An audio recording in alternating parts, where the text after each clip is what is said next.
പ്രവാസിയായിട്ട് ജീവിച്ച 12 കൊല്ലം. പ്രവാസിയായി Dubai based ആയിട്ട് U എയുടെ എല്ലാ 7 എമിറേറ്റിലും ഇങ്ങനെ ഓടി നടക്കുമായിരുന്നു ഞാൻ. അവിടെ എനിക്ക് തബലിസ്റ്റ് ആയിട്ടാണ് വലിയൊരു സ്വീകാര്യത കിട്ടിയത്.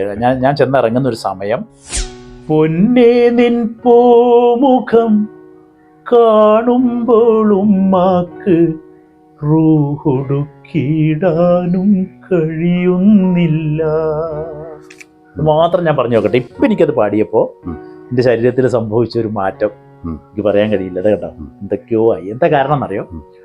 പൊന്നേ നിൻ പൂമുഖം കാണുമ്പോൾ ഉമ്മാക്ക് റൂഹൊടുക്കിടാനും കഴിയുന്നില്ല, മതിയായിരിക്കണം എനിക്ക് ജീവിതം.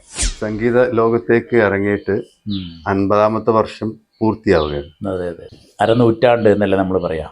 അരനൂറ്റാണ്ട് എന്ന് പറയുമ്പോൾ, ഒരു നൂറ്റാണ്ട് എന്നൊക്കെ നമ്മൾ പറഞ്ഞ് ശരിക്കുന്ന കൂട്ടത്തിൽ അരനൂറ്റാണ്ട് എന്ന് പറയുമ്പോൾ എനിക്ക് തന്നെ ചിലപ്പോൾ അത്ഭുതം തോന്നാറുണ്ട്. അതായത് അരനൂറ്റാണ്ട് ഞാൻ പാട്ട് തന്നെ പാടി ഇവിടെ എത്തിയോ എന്ന് ആലോചിക്കുമ്പോൾ എനിക്ക് തന്നെ വലിയ കൗതുകവും അതിശയവും അത്ഭുതവും ഒക്കെ തോന്നാറുണ്ട് യഥാർത്ഥത്തിൽ.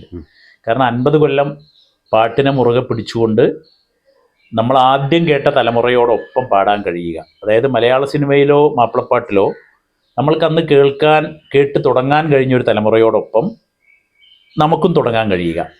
ആ തലമുറയെ ഓർത്തുകൊണ്ട് ഇടക്കാലത്ത് ഞങ്ങളൊക്കെ സജീവമായിട്ട് പാടിയ ഒരു കാലഘട്ടത്തിലുള്ള തലമുറയോടൊപ്പം സജീവമായിട്ട് നിൽക്കാൻ കഴിയുക.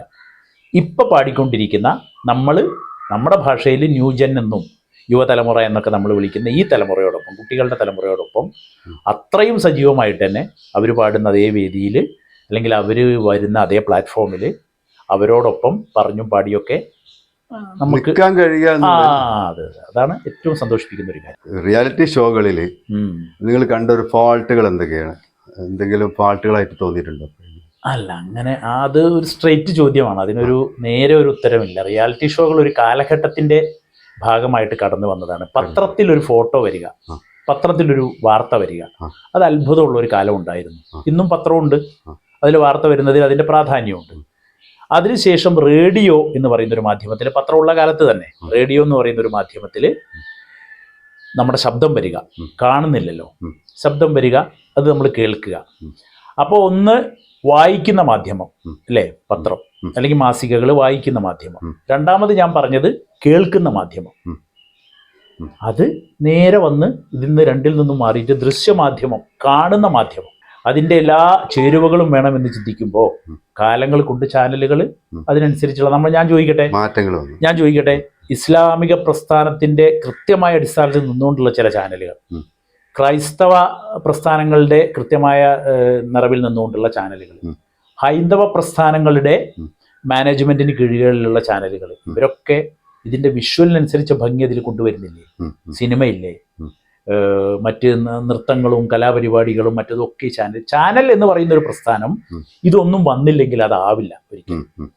മാപ്പിളപ്പാട്ടിന്റെ ഷോകളിലേക്ക് ചേർത്തുകൊണ്ടാണ് ചോദിച്ചതെങ്കിൽ ഞാൻ ഈ പറഞ്ഞത് തന്നെ, കാഴ്ചയ്ക്ക് ഭംഗി കൂടണം എന്ന് പറയുന്നത് പോലെ ഒരേ വെറൈറ്റി പാട്ടുകളെ മാത്രം ഇതാണ് മാപ്പിളപ്പാട്ട് എന്ന് പറഞ്ഞ്, ഇതാണ് ട്രഡീഷണൽ മാപ്പിളപ്പാട്ട്, ഇതാണ് യഥാർത്ഥ മാപ്പിളപ്പാട്ട് എന്ന് പറഞ്ഞിട്ട് ഒരു സദസ്സിന് കൊടുക്കുന്നതിൽ ഒരിക്കലും ഒരു സ്വീകരിക്കില്ല അവര്.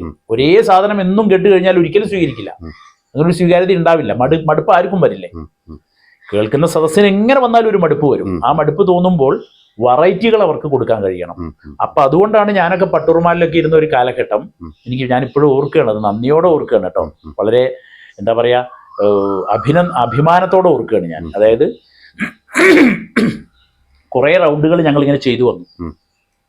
ട്രഡീഷണൽ മാപ്പിളപ്പാട്ട്, ജനകീയ മാപ്പിളപ്പാട്ട്, പടപ്പാട്ട്, എന്താ പറയുക, നമ്മൾ മൈലാഞ്ചിപ്പാട്ട്, കല്യാണപ്പാട്ട്, മദഹ് ഗാനങ്ങൾ, ഭക്തി ഗാനങ്ങൾ എന്നൊക്കെ പറഞ്ഞ് റൗണ്ട് ചെയ്തു വന്നു. ഈ റൗണ്ടുകൾ മാത്രം പട്ടുറുമാലിലും ഞാൻ ഭാഗമായ കുട്ടിക്കുപ്പായം, കുപ്പിവള എന്നൊക്കെ പറയുന്ന ഷോകളിലൊക്കെ ചെയ്തു വന്ന കാലഘട്ടത്തിൽ എന്നോട് ഏറ്റവും അടുത്ത് നിൽക്കുന്ന ഇതിൻ്റെ ഒരു ഡയറക്ടറായിട്ട് ഒരു കാലഘട്ടം ഇരുന്ന ഒരു വ്യക്തി, അദ്ദേഹം എന്നോട് ചർച്ച ചെയ്യുക, ഫിറോസ്ക, ജനങ്ങൾക്ക് ഇത് തന്നെ കണ്ടും കേട്ടും മടുക്കുന്നുണ്ട്, നമുക്ക് എന്താ പുതിയത് കൊണ്ടുവരാൻ കഴിയുക? ഞാൻ എൻ്റെ മനസ്സിൽ തോന്നിയ 3-4 ഐഡിയകൾ അദ്ദേഹവുമായിട്ട് പങ്കുവെക്കുക. അതായിരുന്നു പട്ടുറുമാലിലൊരു കാലഘട്ടത്തിൽ വന്ന പ്രവാസം റൗണ്ട്, ഉമ്മ റൗണ്ട്, സൽക്കാരം റൗണ്ട്, ഉപ്പ റൗണ്ട്, പിന്നെ ഇങ്ങനെ തുടങ്ങിയ റൗണ്ടുകൾ. അപ്പം എന്താ ഉമ്മ റൗണ്ട്? മാതാവിനെ കുറിച്ച് പാടുന്നു, മാതാവിൻ്റെ മഹാത്മ്യം പ്രകീർത്തിക്കുന്ന പാട്ടുകൾ. എന്താ സൽക്കാരം റൗണ്ട്? മലബാറിലോ അല്ലെങ്കിൽ നമ്മൾ മൊത്തമായി കാണുന്ന നമ്മുടെ സമൂഹത്തിനിടയിൽ, ജനങ്ങൾക്കിടയിൽ ഒരു അതിഥിയോ കുറച്ച് അതിഥികളോ ഒരു വീട്ടിലേക്ക് വന്ന് കയറുമ്പോൾ, അല്ലെങ്കിൽ ഒരു കല്യാണം കഴിഞ്ഞാൽ, അല്ലെങ്കിൽ ഒരു നിക്കാഹ് കഴിഞ്ഞാൽ, അല്ലെങ്കിൽ വേറെ എന്തെങ്കിലും ഒരു കൂടിച്ചേരൽ കഴിഞ്ഞാൽ ഈ വീട്ടിലേക്ക് വന്നു ചേരുന്ന അതിഥികളെ സൽക്കരിക്കുക. അതാണ് സൽക്കാരം റൗണ്ട്. സൽക്കാരം നമ്മുടെ സംസ്കാരത്തിന്റെ ഒരു ഭാഗമല്ലേ അല്ലേ?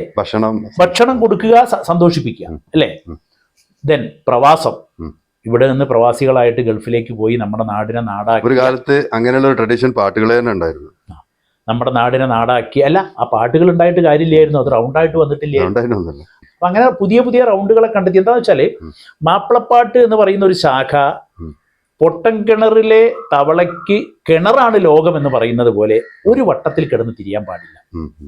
എന്തൊക്കെ ഒരു മനുഷ്യന്റെ സംസ്കാരത്തിൽ, ഒരു സമൂഹത്തിൽ നമുക്ക് കാണിക്കാൻ കഴിയുമോ അതെല്ലാം പാട്ടുകളായി വന്ന ഒരു കാലഘട്ടം ഉണ്ടായിരുന്നു. അതുകൊണ്ടല്ലേ പഴയ വെള്ളപ്പൊക്കം അല്ലേ, വർഷങ്ങൾക്ക് മുമ്പുണ്ടായ വെള്ളപ്പൊക്കം ഇമ്മലവാരത്തിക്കുറി വന്നതുപോലൊരു മഴവെള്ളം എന്ന് പറയുന്ന പാട്ടിലേക്ക് പാട്ടായി രൂപപ്പെട്ടത് ഏത് കാലത്താ? എത്ര വർഷങ്ങൾക്ക് മുമ്പാണ് അല്ലേ? ഒരു നൂറ്റാണ്ടിന് മുമ്പാണ്. കാലാനുസൃതമായി മാറി വരുന്ന പാട്ടുകൾക്ക് ഉണ്ടാവണമെന്നാണ് ഞാൻ പറയുന്നത്. മനസ്സിലായില്ലേ? അപ്പോൾ അതുകൊണ്ടാണ് ഞങ്ങൾ ഈ പട്ടുറുമാലിലൊക്കെ ഇത്തരം റൗണ്ടുകളെ കൊണ്ടുവന്നത്. ജനങ്ങൾക്ക് സ്വീകാര്യമായ റൗണ്ടുകളെ കൊടുക്കുക എന്നുള്ളത്, സമകാലിക വിഷയങ്ങളെ അതാണ് യഥാർത്ഥത്തിൽ പാട്ടുകൾ. പാട്ടുകൾക്ക് പ്രസംഗത്തെക്കാളും കവിതയെക്കാളും ഒക്കെ കുറച്ചും കൂടി പ്രാധാന്യമുണ്ട്. എന്താ വെച്ചാൽ ഒരു പ്രസംഗം വർത്തമാനമാണ്, കവിത ഈണമാവാം ഈണമാവാതിരിക്കാം, അതാണ് കവിതയുടെ നിയമം. പാട്ട് എന്ന് പറഞ്ഞാൽ അതിന് ഈണം ഉണ്ടായിരിക്കും നിർബന്ധമായിട്ട്. അപ്പോൾ ആ വിഷയം എന്താണെന്നുള്ളതും അതിനപ്പുറത്തേക്ക് ആ വിഷയത്തിന് കൈവരുന്ന ഒരു ട്യൂൺ ഉണ്ടല്ലോ, ഒരു ഈണം, ആ ഈണം കൂടെ രണ്ടും കൂടെ ചേരുമ്പോഴാണ് ഒരു കേൾവിക്കാരനെ ഇത് ആകർഷിക്കുന്നത് അല്ലേ? സംഗീതത്തിലേക്കുള്ള ഒരു യാത്ര എങ്ങനെയായിരുന്നു? സംഗീതത്തിലേക്കുള്ള യാത്ര പരമ്പരാഗതമായിട്ടുള്ള 50 കൊല്ലം എന്ന് പറയുമ്പോൾ ഒന്ന് ആലോചിച്ച് നോക്കിയാൽ മതി. കൊല്ലം 50 അല്ല കേട്ടോ, നമ്മളിപ്പോ ഈ അഭിമുഖത്തിന് ഇരിക്കുമ്പോൾ കൊല്ലം 52 യഥാർത്ഥത്തിൽ. പക്ഷെ 50 എന്നാണല്ലോ നമ്മൾ പറയുക. 73 ഞാൻ പാടി തുടങ്ങുന്നത്. 73 പാടി തുടങ്ങി ബാലഗായക. ഇത് ഞാൻ ഒരുപാട് സ്ഥലങ്ങളിലൊക്കെ നമ്മളിങ്ങനെ പറഞ്ഞു പോകുന്ന ഒരു മെയിൻ തബലയല്ല, മെയിൻ പാട്ട് തന്നെയാണ്. തബല പാട്ടിന്റെ കൂടെ പഠിച്ചു, പാട്ടിന്റെ കൂടെ തന്നെ തബലയും പഠിച്ചു. രണ്ടും ഒരേപോലെ ഇങ്ങനെ ഉയർത്തിക്കൊണ്ടുവരാൻ കഴിഞ്ഞു ജീവിതത്തിൽ, ഒരുപോലെ തന്നെ മുന്നോട്ട് കൊണ്ടുപോകാൻ കഴിഞ്ഞു. പിന്നെ പാട്ടുകാരനായിട്ടാണ് കുട്ടിക്കാലം മുതൽ നമുക്കൊരു സ്വീകാര്യത കിട്ടിയത് എന്നുകൊണ്ട് എപ്പോഴും വേദികളിൽ തബലയ്ക്ക് വന്നിരുന്നില്ല. തബല വായിക്കാൻ വിളിച്ചാൽ വേദികളിൽ വന്നിരുന്നില്ല. അങ്ങനെ വേദികളിൽ വന്ന ഒരു കാലഘട്ടം ഏതാണെന്ന് ചോദിച്ചാൽ പ്രവാസിയായിട്ട് ജീവിച്ച 12 കൊല്ലം. പ്രവാസിയായി ദുബായ്, ദുബായ് ബേസ്ഡ് ആയിട്ട് യുഎഇയിൽ എല്ലാ 7 എമിറേറ്റിലും ഇങ്ങനെ ഓടി നടക്കുമായിരുന്നു ഞാൻ. അവിടെ എനിക്ക് തബലിസ്റ്റ് ആയിട്ടാണ് വലിയൊരു സ്വീകാര്യത കിട്ടിയത്. ഞാൻ ചെന്നിറങ്ങുന്ന ഒരു സമയം യുഎഇയിൽ ദുബായ് ബേസ് ചെയ്തുണ്ടായിരുന്ന പ്രഗത്ഭരായ 1-2 തബലിസ്റ്റുകൾ യുഎഇ വിട്ടു പോകുന്ന സമയമായിരുന്നു. അപ്പോൾ ഒരു തബലക്കാരനെ കിട്ടിക്കഴിഞ്ഞാൽ അവിടുത്തെ ഓർക്കസ്ട്ര ഫുൾ സ്വിങ്ങിലേക്ക് പോകുന്ന ഒരു ഘട്ടത്തിലാണ് ഞാൻ ദുബായിൽ ചെന്നിട്ട് വിസയിൽ ഇറങ്ങുന്നത്. ഞാൻ പോകുന്നത് എൻ്റെ ജീവിതം കരുപ്പിടിപ്പിക്കാനാണ്, പാട്ടുകാരനായിട്ട് നിലനിൽക്കാമെന്ന്. ഒരുപാട് കലാകാരന്മാർ അറിയപ്പെടാതെ ഗൾഫ് നാടുകളിൽ. ഗൾഫ് നമ്മൾ വിചാരിച്ച പോലെയല്ല. ഒരു വിസയിൽ നിൽക്കുന്നവൻ, വിസയടിച്ച് വിസയിൽ നിൽക്കുന്നവനാണല്ലോ അവിടുത്തെ കലാകാരൻ. പെട്ടെന്ന് ഇവിടെ നമുക്ക് തിരുവനന്തപുരത്ത് നിന്ന് തിരൂരേക്ക് ഒരാളെ വിളിക്കാം അല്ലേ, കാസർഗോഡ് നിന്ന് തിരൂരേക്ക് ഒരാളെ കൂട്ടിക്കൊണ്ടുവരാം, നിയമത്തിന്റെ തടസ്സങ്ങളൊന്നുമില്ല. അവിടെ ഇപ്പൊ നമ്മൾ പറയാണ്, എടോ നമ്മളിപ്പോ കൊച്ചിയിൽ നിന്ന് ഒരാളെ കൊണ്ടുവരാന്ന് പറഞ്ഞാൽ സാധ്യമല്ലല്ലോ. പെട്ടെന്ന് അവന് വിസ വേണം, നിയമം അനുവദിക്കണം, ഇല്ല എല്ലാം കൊടുത്ത് അവൻ അവിടെ. അപ്പൊ അവിടെ ഉള്ള കലാകാരന്മാർക്കിടയിൽ വിസ അടിച്ചു നിൽക്കുന്ന കലാകാരന്മാർ, അവർക്ക് കുറവുകൾ ഉണ്ടാവാം, കൂടുതലുകൾ ഉണ്ടാവാം, അവരെ വെച്ചുള്ള ഒരു ട്രൂപ്പ് നല്ല രീതിയിൽ പോയൊരു കാലഘട്ടത്തിലാണ് ഞാൻ അവിടെ എത്തിപ്പെടുന്നത്. ഒരു ഫുൾ ടീം. അതുകൊണ്ട് തന്നെ ഒരുപാട് പിന്നണി ഗായകർക്ക് വേണ്ടി അവരൊക്കെ തേടി വരുന്ന സമയത്ത് യുഎഇയിൽ ഇപ്പോൾ ഒരു വമ്പൻ ഓർക്കസ്ട്ര ഉണ്ടല്ലോ എന്ന് പറയും. അപ്പോൾ ഇവരൊക്കെ ഒറ്റയ്ക്ക് വരും. ഇവരൊന്നും ഓർക്കസ്ട്രയെ കൊണ്ടുവരാതെ വന്നിരുന്ന ഒരു നല്ല കാലഘട്ടം ഉണ്ടായിരുന്നു. ഫിറോസ് ഖാനെ ജനങ്ങള് തിരിച്ചറിയാൻ തുടങ്ങിയത് യാ റസൂലല്ലാഹ് എന്നുള്ള ആ പാട്ടിലൂടെയാണ് ഏറെക്കുറെ.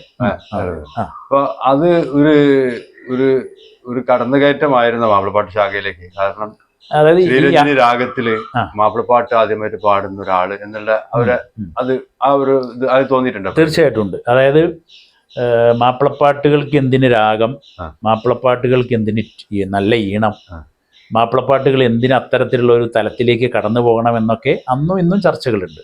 ഞാൻ നേരത്തെ ഒരു വാക്ക് പറഞ്ഞു വെച്ചു, കിണറ്റിലെ തവള എന്നൊരു സാധനം പറഞ്ഞു വെച്ചു. അവിടെ മാത്രം മാപ്പിളപ്പാട്ടുകൾ ഒതുങ്ങി നിൽക്കുന്ന പ്രവണത ഇന്നും ഉണ്ട്, അന്ന് കൂടുതലായിട്ടുണ്ട്. എന്നാൽ ജനകീയ മാപ്പിളപ്പാട്ടുകൾ അതിൽ വലിയ പങ്ക് വഹിച്ചൊരു മഹാമനുഷ്യനാണ് കേട്ടോ പ്രിയങ്കരനായ വിയൻകുട്ടി മാഷ്. അല്ലേ, അറിയല്ലോ, മാഷാണ് പ്ലാറ്റ്ഫോമിലേക്ക് പലർക്കും അതിൽ പങ്കെടുക്കും വിഷയങ്ങളെ കൊണ്ടുവന്നത്, പൊതു പ്ലാറ്റ്ഫോമിലേക്ക് നല്ല മാപ്പിളപ്പാട്ടുകളെ മാഷ്. കാരണം ഇത്രയും പാട്ടിനെ കുറിച്ച് പുസ്തകങ്ങൾ എഴുതിയ ഒരു മനുഷ്യനായിട്ടൊക്കെ, മാപ്പിളപ്പാട്ടിന്റെ ട്രഡീഷൻ അറിഞ്ഞു പെരുമാറിയ എഴുതിയ ഒരു മനുഷ്യനായിട്ടും അദ്ദേഹം വേദികളിലൊക്കെ എന്തെല്ലാം പാട്ടുകൾ പഠിച്ചിരുന്നു. പൂരം കാണുന്ന ചേലിക്ക് നമ്മളെ, തുറച്ചു നോക്കണ കാക്ക നിങ്ങളെ, അല്ലേ, സ്വർണം പൂശിയ പല്ലുകൾ കണ്ട് മയങ്ങൂലാന്ന് ഫസീലത്താനെ കൊണ്ട് പാടിക്കുകയും അതിനിപ്പുറത്തൊരു മറുപടി പാടുകയും ഒക്കെ ചെയ്തിരുന്ന പ്രവണത വേദികളിൽ ജനങ്ങളെ ആകർഷിക്കാനാണ്. ജനങ്ങളുടെ താല്പര്യങ്ങൾ വ്യത്യസ്തമാണല്ലോ. അവർക്ക് കോമഡി പാട്ടുകളാണെങ്കിലും അതെ, കോമഡി കേൾക്കണം. അപ്പോൾ ബാബുക്ക ഒരുപാട് മെലഡികൾ നമുക്ക് തന്നൊരു മനുഷ്യനാണ് ബാബുരാജ് എന്ന ബാബുക്ക. അദ്ദേഹം വേദികളിൽ ചെന്നാൽ ഹാർമോണിയം പിടിച്ചുകൊണ്ട് ഓഡിയൻസിന് വേണ്ടി പേരാറ്റിൻ കരയിൽ വെച്ച് പേരെന്തെന്ന് ചോദിച്ചപ്പോൾ പേരക്ക ആ പേരക്ക എന്ന് പറഞ്ഞോളേ എന്ന് പാടുന്ന ഒരുപാട് കോമഡി പാട്ടുകൾ പാടിയിരുന്ന ഒരാളായിരുന്നു. അതെന്തിനാ? അത് സദസ്സിന്റെ താല്പര്യങ്ങൾ വ്യത്യസ്തമായിരിക്കും. 500 ആൾ ഇരിക്കുന്നുണ്ടെങ്കിൽ 1001 ടേസ്റ്റ് ആയിരിക്കും അവർക്ക്. ശരിയല്ലേ?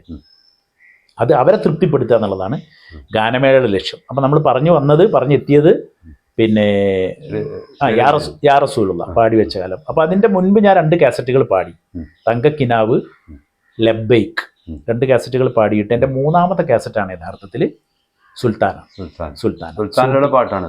സുൽത്താനയിലെ പാട്ടാണ്. സുൽത്താന എന്ന് പറഞ്ഞാൽ ചരിത്രം സൃഷ്ടിച്ച ഒരു കാസറ്റ് എന്ന് പറയാം. വിൽപ്പനയിൽ അന്ന് കിട്ടാനില്ലായിരുന്നു അതിന്റെ പ്രിന്റ്.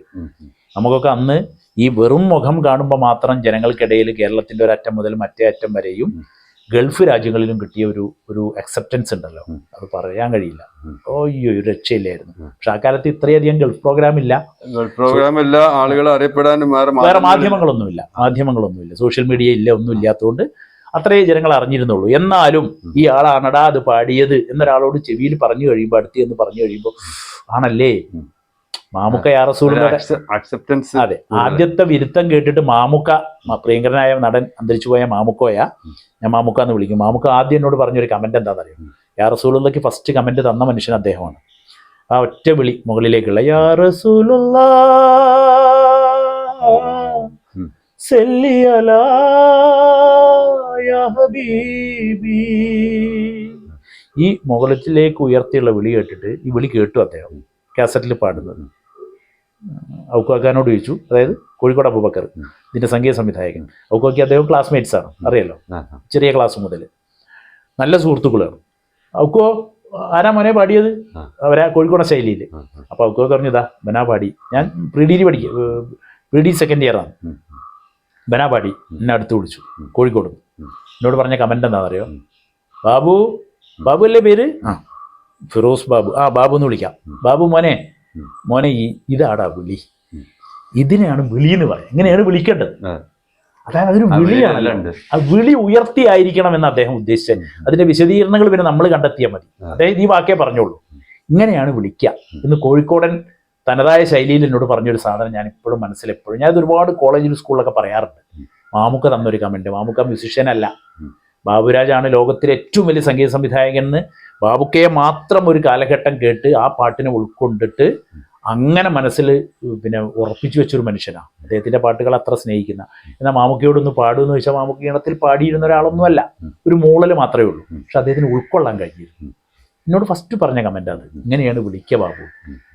അപ്പൊ ആ വിളിയാണ് ആ പാട്ടിനെ ഏറ്റവും മുന്നിൽ നിർത്തിയത്. അതുകൊണ്ട് തന്നെ ഇന്നും ഭക്തിഗാനം എന്ന് പറഞ്ഞ ആദ്യത്തെ ഒരു പാട്ട് വരുമ്പോൾ പല ട്രൂപ്പുകളും ഞാനൊക്കെ അറിഞ്ഞുകൊണ്ടും അറിയാതെയും ഒക്കെ എത്ര സ്ഥലത്താ യാ റസൂലുള്ള പാടിക്കൊണ്ടിരിക്കുന്നത്, അല്ലേ? ശരിയല്ല, ആളുകൾ ആവശ്യപ്പെടുന്ന ഒരു പാട്ട്. യെസ്, ഓപ്പണിംഗ് സോങ് ആയിട്ട് പാടുന്നു. അതിനെ മാറ്റി വെക്കാനുള്ള ഒരു പാട്ട് അത്ര ആ രാഗത്തിൽ തന്നെ. അതാണ് നമ്മൾ ആ രാഗം കൂടിയാണ് നേരത്തെ പറഞ്ഞു വെച്ചത്. അന്ന് രാഗങ്ങളിൽ പാട്ട് ഇറങ്ങാത്ത കാലത്ത് അധികം പാട്ടുകൾ, കുറച്ച് പാട്ടുകളൊക്കെ ഔക്കുബായി, ചാന്ദ് പാഷബായി, അബുട്ടി മാഷ്, വടകര കുഞ്ഞുമൂസക്ക, കൃഷ്ണേട്ടൻ, വടകര കൃഷ്ണദാസ്, കൃഷ്ണേട്ടൻ. അല്ല, ഭൈരവി എന്നല്ല ഞാൻ ഉദ്ദേശിച്ചത്. അവരൊക്കെ ഇപ്പോ പിന്നെ ഇന്നലെ രാവിലെ മാറത്തുറങ്ങിയ ചാരുകേശിരി അല്ലേ ചെയ്തത്. ചാരുകേശിയിൽ കുഞ്ഞുമൂസക്കൊക്കെ അത് ചെയ്യായിരുന്നു എന്നുണ്ടെങ്കിൽ കുഞ്ഞുമൂസക്കയുടെ ഒരു നോളജ് അതിന്റെ പിന്നിൽ പ്രവർത്തിക്കുന്നുണ്ട്.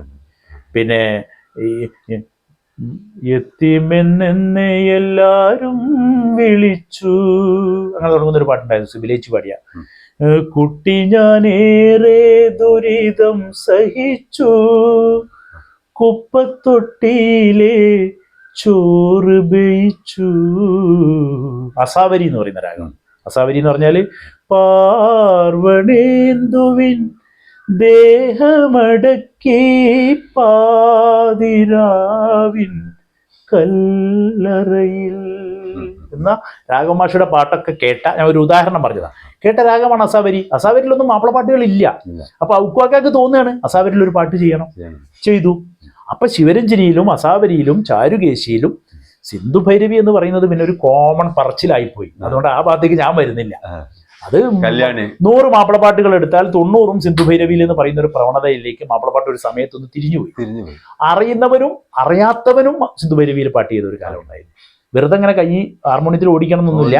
അവന്റെ മനസ്സിലൊരു ഭൈരവിയാണ് വേഗം വരിക. ആ ഭൈരവിയിൽ നേരെ പോന്ന് പറഞ്ഞൊരു പാട്ട് അങ്ങ് ചെയ്യും. അതിങ്ങനെ കുറച്ചു കാലമൊക്കെ ചിലപ്പോൾ ഹിറ്റായി പോകും. എന്നാൽ അറിയുന്നവൻ ചെയ്ത സിന്ധു ഭൈരവിയിലെ പാട്ടുകളും ധാരാളം ഉണ്ട്. ഒത്തുപള്ളി അല്ലേ? മുരളേട്ടന്റെ ഒത്തുപള്ളി. മുരളേട്ടന്റെ ഒത്തുപള്ളിയാണ് ഭൈരവിയിൽ കിടക്കുന്നത്. ഭൈരവിയില് കുറച്ചുകൂടി സുഖത്തില്. അതെ. പിന്നെ ഇപ്പൊ എത്രായിരം പാട്ടുകൾ, മരിക്കുന്ന മുമ്പൊന്ന് നീ പുരാനെ, പിന്നെ എന്താ പറയാ, പൂനില പുഞ്ചിരി തൂക്കി കെസുംപാടി നടന്നൊരു, എത്രയും ബഹുമാനപ്പെട്ട എൻ്റെ പ്രിയ ഭർത്താവ് വായിക്കുവാൻ, പിന്നെ എത്ര പാട്ടുകൾ വേണം. പിന്നെ എന്താ പറയാ, നമ്മള് കരയാനും പറയാനും മനം തുറന്ന്, ഇതൊക്കെ കല്യാണിയിൽ ധാരാളം പാട്ടുകൾ ഉണ്ടല്ലോ, ധാരാളം പാട്ടുകൾ. അങ്ങനെ നമ്മള് രാഗം പ്രഗത്ഭരൊക്കെ പറഞ്ഞിട്ടുണ്ട്. നമ്മള് മാപ്പിളപ്പാട്ടുകാർ മാത്രമല്ല, സിനിമാ പാട്ടിലെ സംഗീത സംവിധായകർ പോലും പറഞ്ഞത് പാട്ടുകൾക്ക് രാഗം ചെകഞ്ഞൊന്നും, സിനിമാ പാട്ടുകൾക്ക് ശാസ്ത്രീയ സംഗീതത്തിലെ രാഗം ഇങ്ങനെ ചെകഞ്ഞു പോകേണ്ട കാര്യമൊന്നുമില്ല. ഒരു രാഗത്തിലായിരിക്കും എങ്ങനെ വന്നാലും ഒരു പാട്ട്. രാഗമില്ലാതെ ഭൂമിയിൽ ഒരു പാട്ടുമില്ല.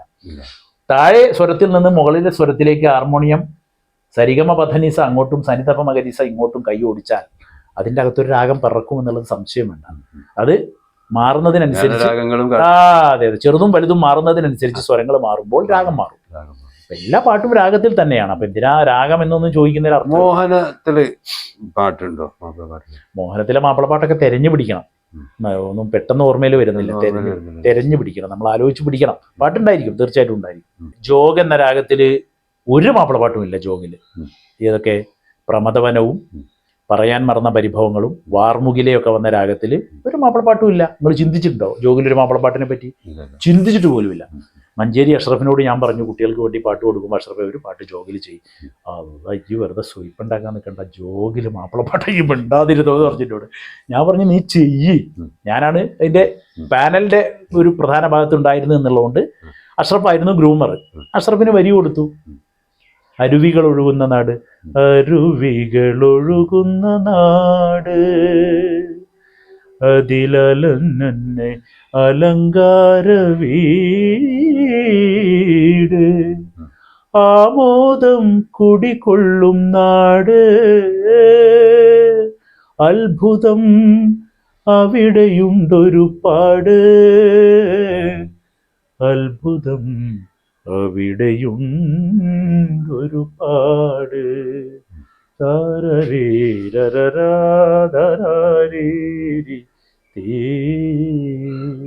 വാർമുകിലേ വാനിൽ നീ വന്നു നിന്നാലോർമകളിൽ. മനസ്സിലാവാൻ പറഞ്ഞാ ഞാൻ അല്ലേ? അപ്പൊ അതിലൊരു പാട്ട് വന്നു, ജോഗിലൊരു പാട്ട് വന്നു. ഒറ്റ പാട്ടേ ഉള്ളൂ ജോഗില്, മാപ്പിളപ്പാട്ടായിട്ട്. ഇന്നും ഞാൻ വേറെ ആരും ചെയ്തത് കേട്ടിട്ടില്ല. ഇതിപ്പോ ഞാൻ ആ സംഗീത സംവിധായകനെ അപ്രീഷിയേറ്റ് ചെയ്യാൻ വേണ്ടി ഒന്നും പറഞ്ഞതല്ല. അങ്ങനെയും പരീക്ഷണങ്ങൾ നടക്കണം എന്നാണ് ഞാൻ ഉദ്ദേശിച്ചത്. പഴയ കർണാടക രാഗത്തിന്റെ തുടക്കകാല ആദ്യ സമയത്ത് പഠിക്കുന്ന പ്രധാനപ്പെട്ട രാഗങ്ങളിൽ ഒന്നാണ് ഹംസധ്വനി. ഹംസധ്വനിയിലൊന്നും പലപ്പോഴും ഞാൻ മാപ്പിളപ്പാട്ടുകൾ കേട്ടിട്ടില്ല. താനൂർ യൂസഫ് ഖാൻ എന്ന് പറയുന്ന ഒരു സംഗീത സംവിധായകൻ അല്ലാഹുവേ കനിഞ്ഞിടണേ, പാപം പൊറുക്കണേ, പരിഹാരനേ, അല്ലാഹുവേ കനിഞ്ഞിടണേ.